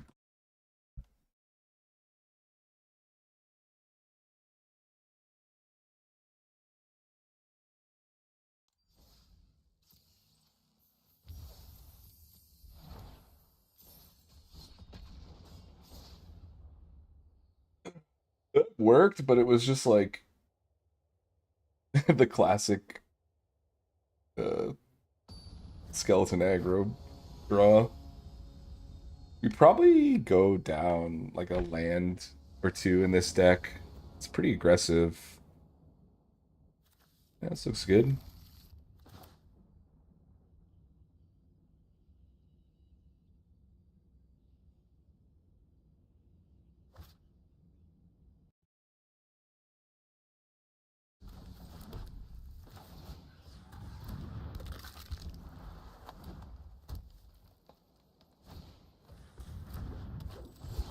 Man of War Elves.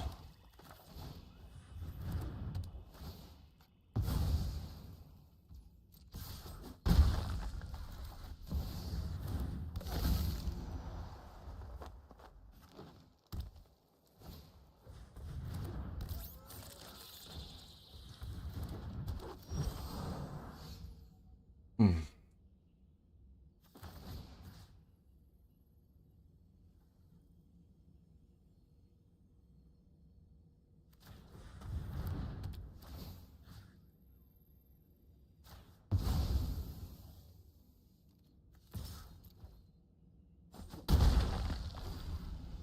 Kitty, what are you doing?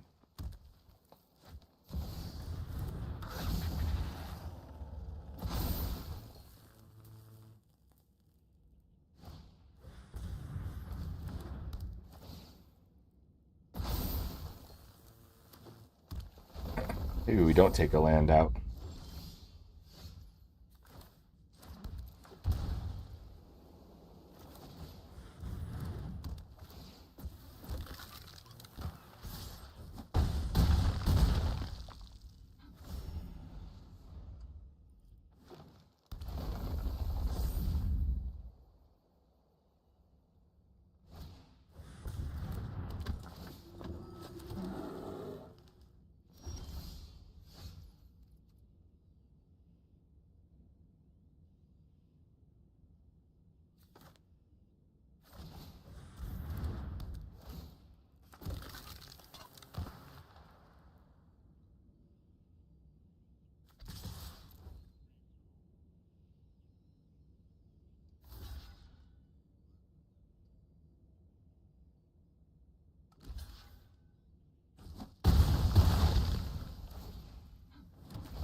Could use a land, please.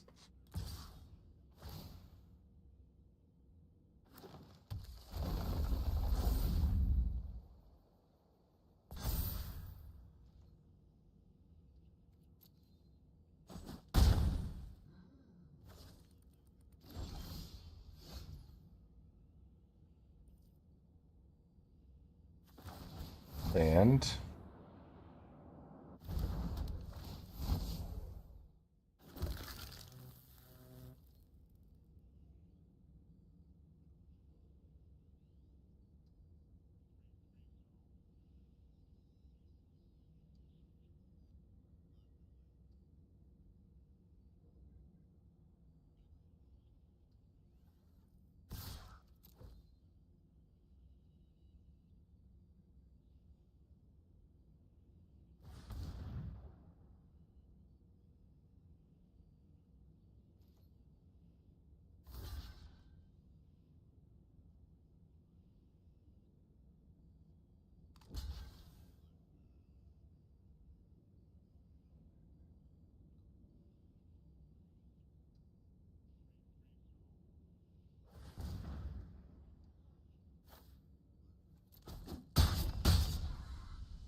I don't know yet. Doesn't feel like it. I need to land, and then I can cast this card, and then I might be winning.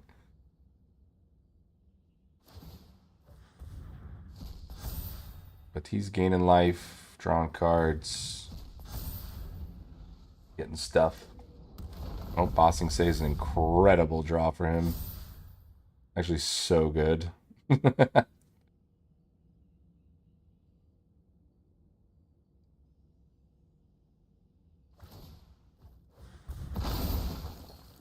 Kitty, hey, you gotta stop. Please, please.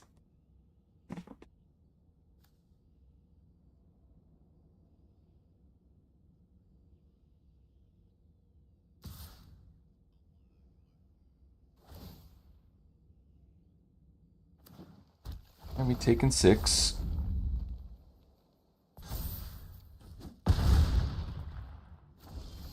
Yeah, we got to land. Okay, just the one card.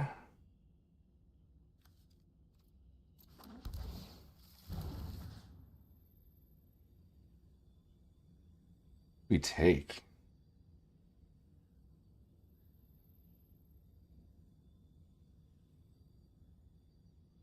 Air.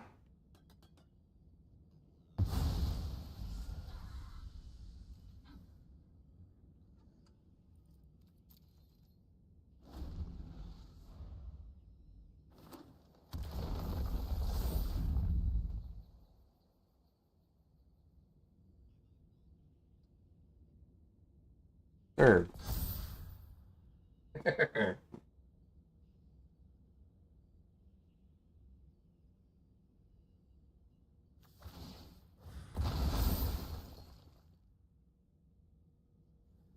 Another land.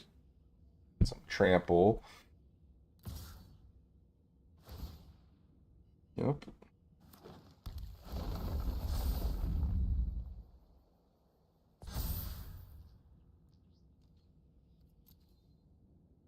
Blocks. Third. Hey, stop. Let's activate this.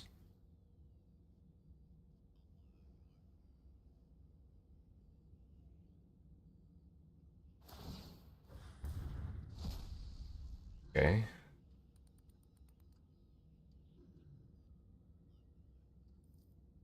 Let's grab.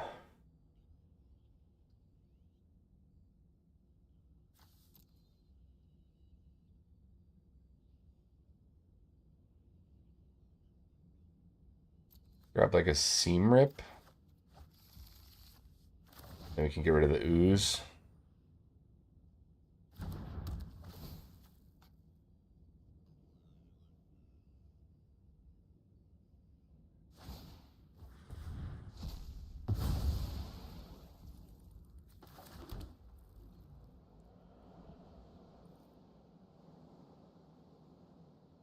Then if I attack with both, he has to block. Ripped his seam, dude. Fucking got him. You get your elf back. That's fine.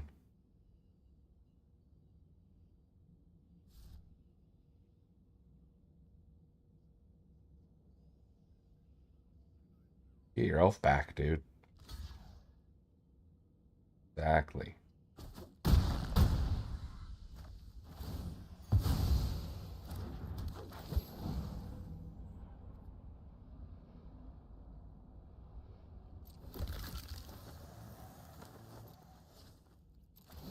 Then we'll return these.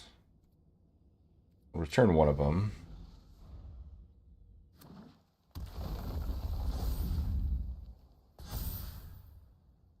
Tossing, say, another land.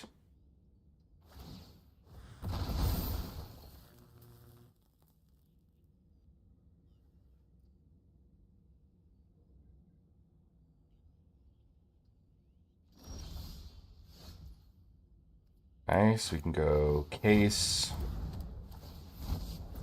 plus Death Baron. Give all of our stuff Death Touch.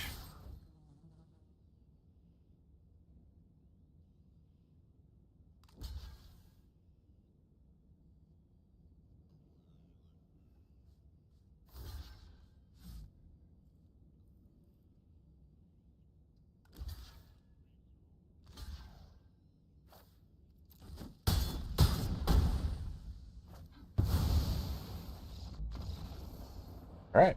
That worked. That worked. Let's go. Okay. It was a little awkward, but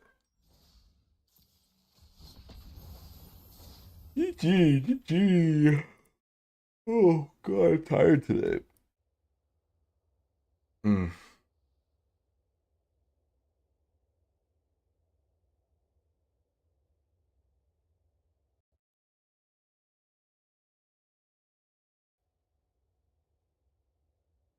What?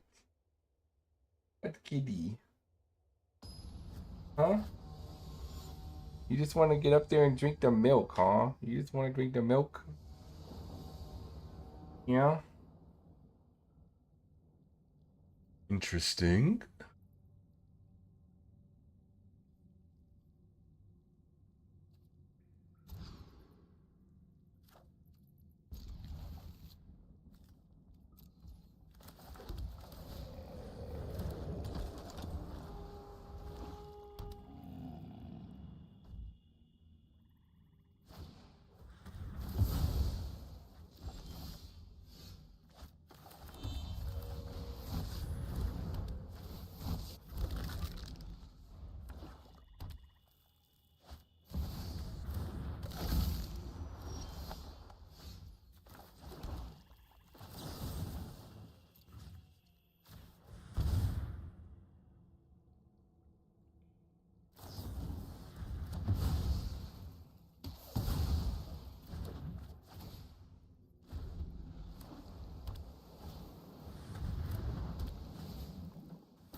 Yeah. All right. Sounds about right.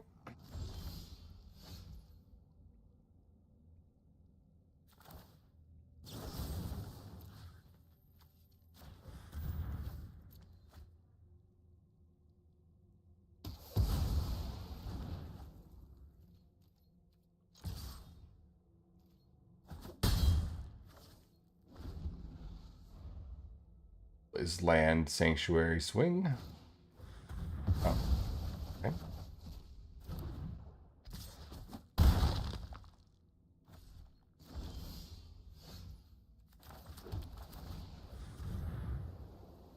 More removal. Jesus. It's just sad. Non-stop removal. My God. Where was my sheltered by ghosts? That would have been nice. That would have been very nice. Maybe I should have kept the first hand. Because removal just would have pooped all over me. Ooh.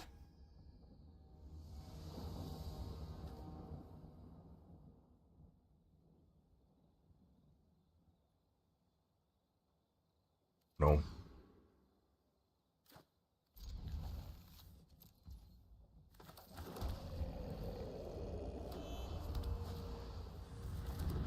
Hmm. What a new and interesting card.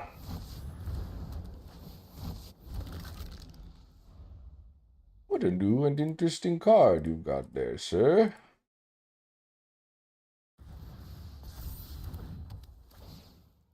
Oh, he's just playing. He's playing that deck with. Okay.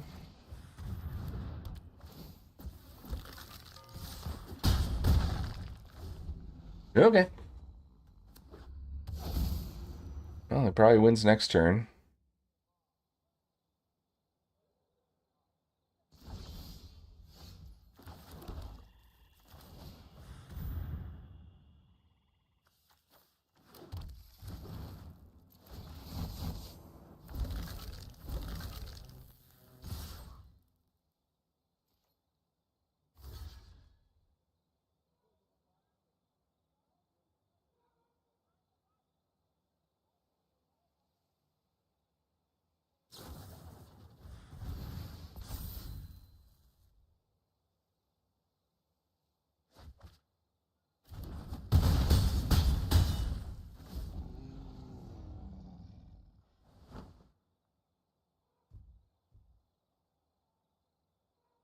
A lot of cases. Oh, he didn't have it. Very nice. Didn't have it.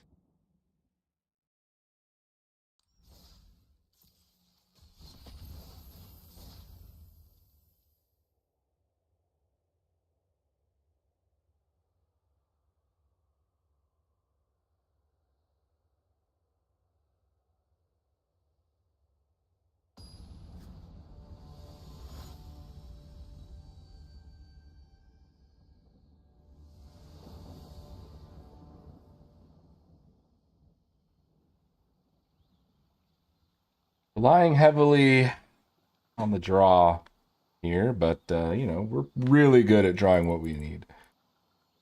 We're really good at that.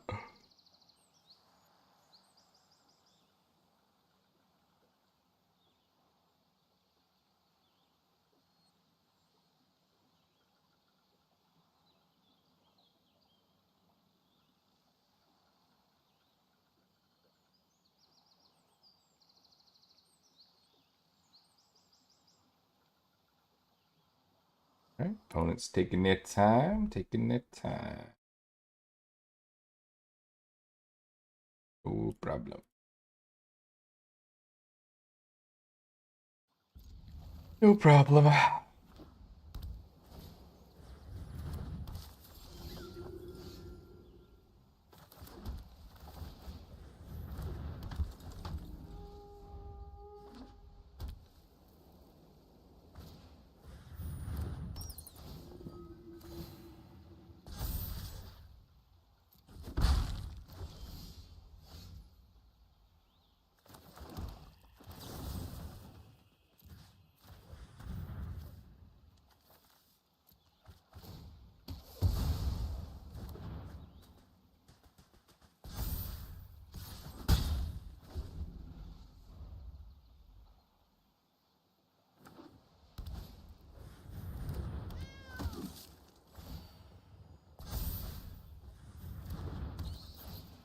Fun stuff.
Mm, that's pretty good.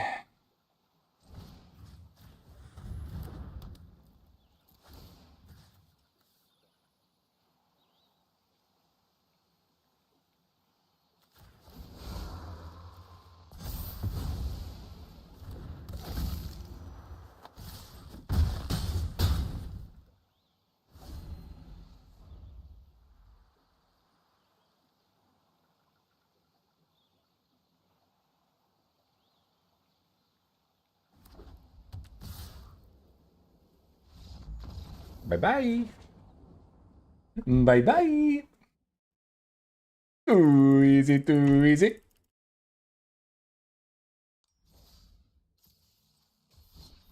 Here we go.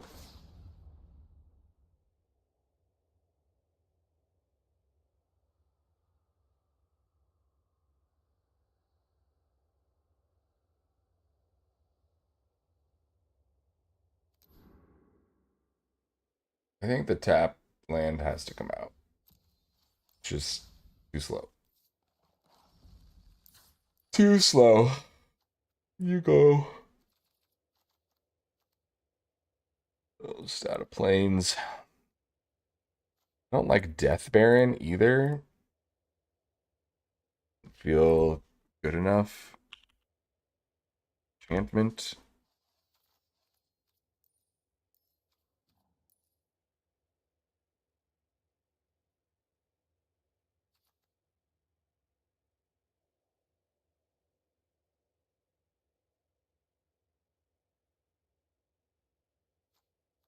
Okay.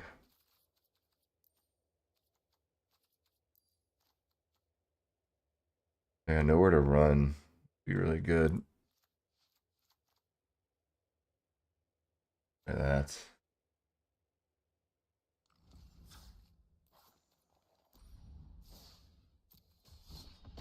Let's try that. Ooh.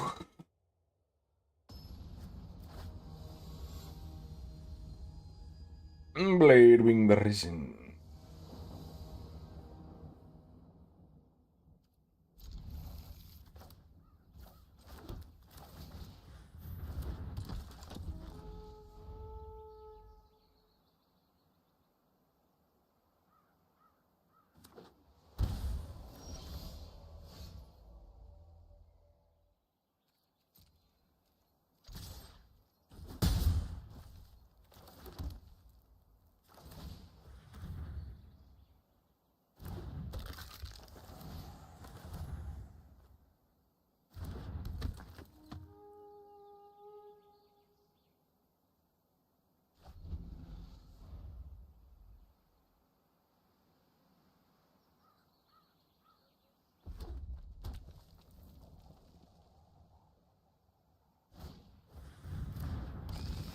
Oh, Mo.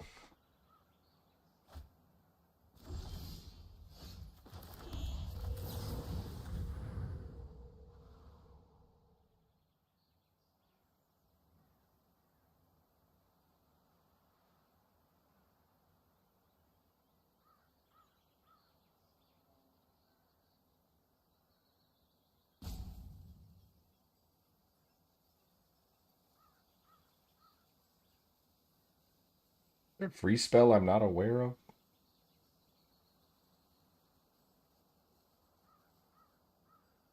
Why is it holding priority for him?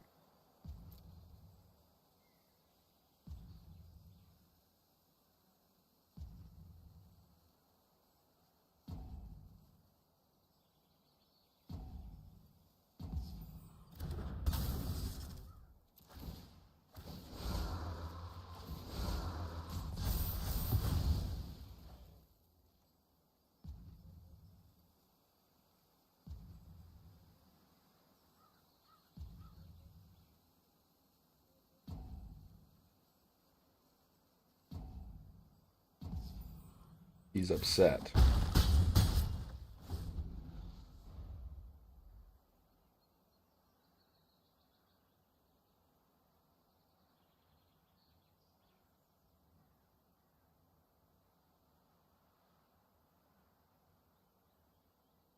think he's upset.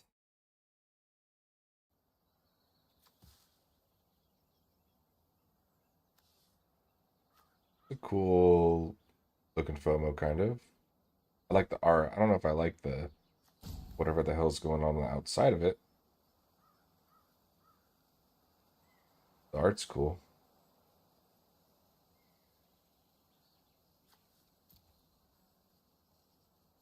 Ugh. Yeah, he's we got him. Yeah, I guess.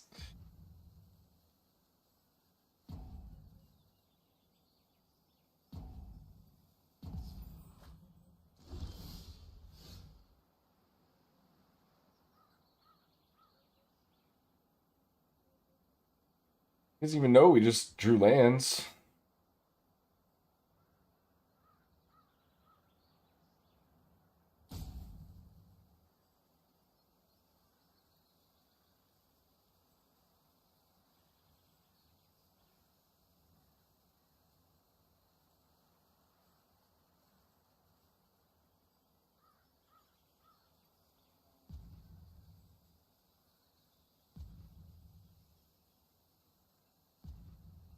Dude, you turn one shocked in blue mana. You think I'm gonna play a non-creature spell into that? Like, you made it the most obvious thing in the world.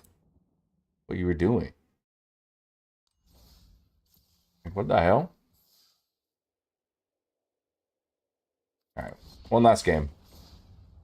One last game.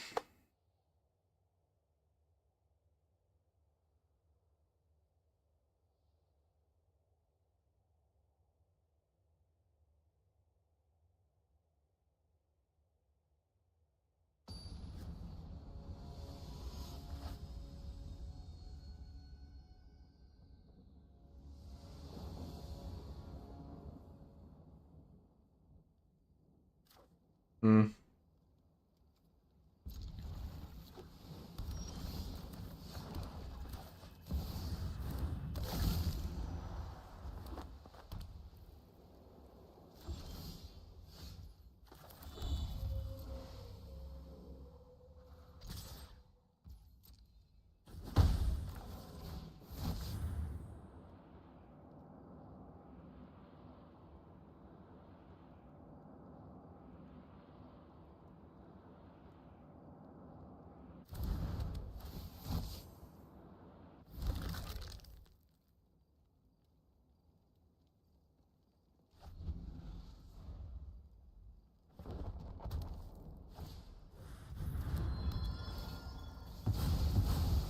More artifacts.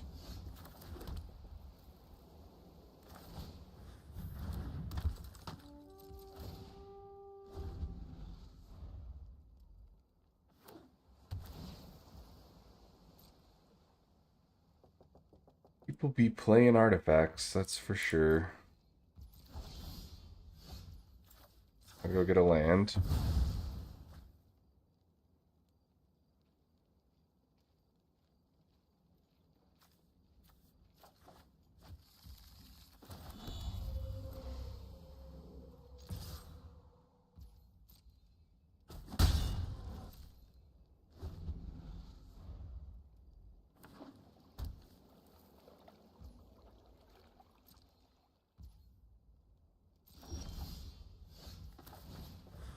Battlefront number 1.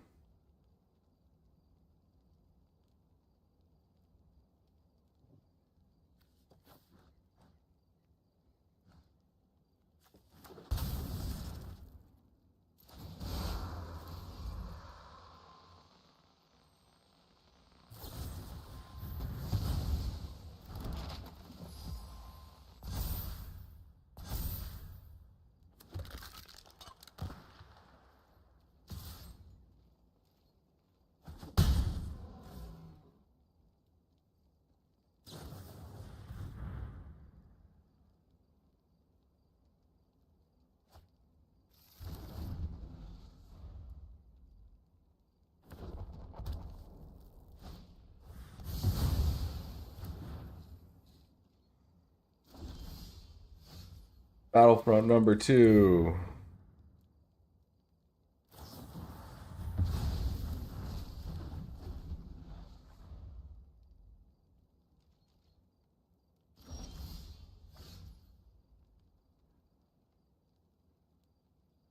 Battlefront number 3.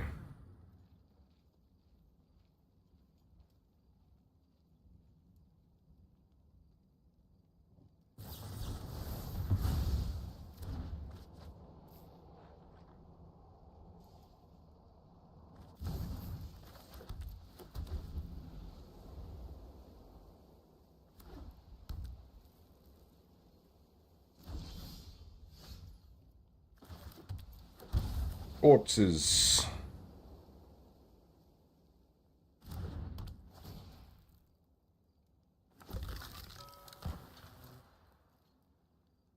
Swing at him.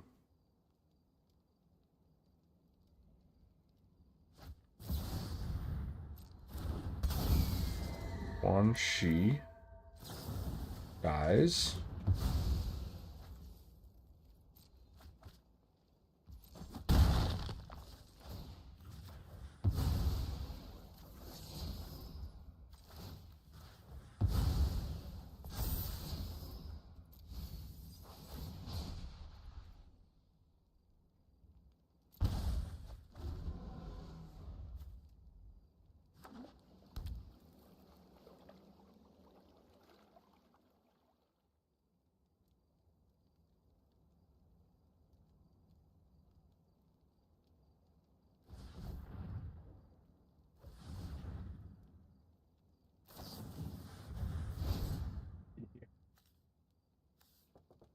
Draws cards.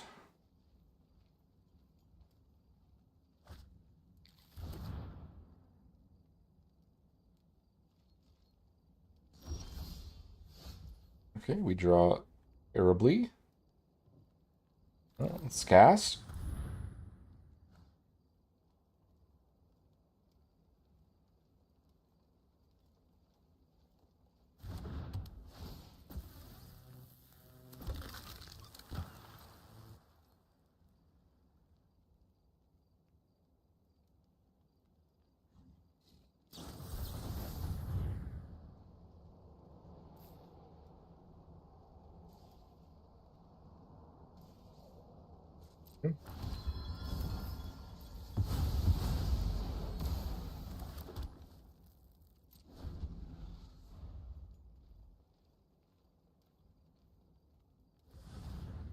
I think I gotta take lands out of the deck. Just too aggressive of a deck to be consistently getting this many land drops. Need my draws to be active, to be live. These are not live. Yeah.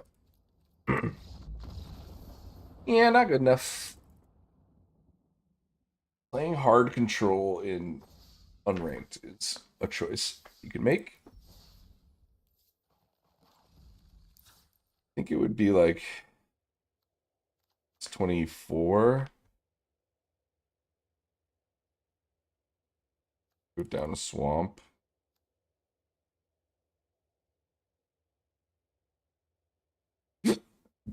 And then what?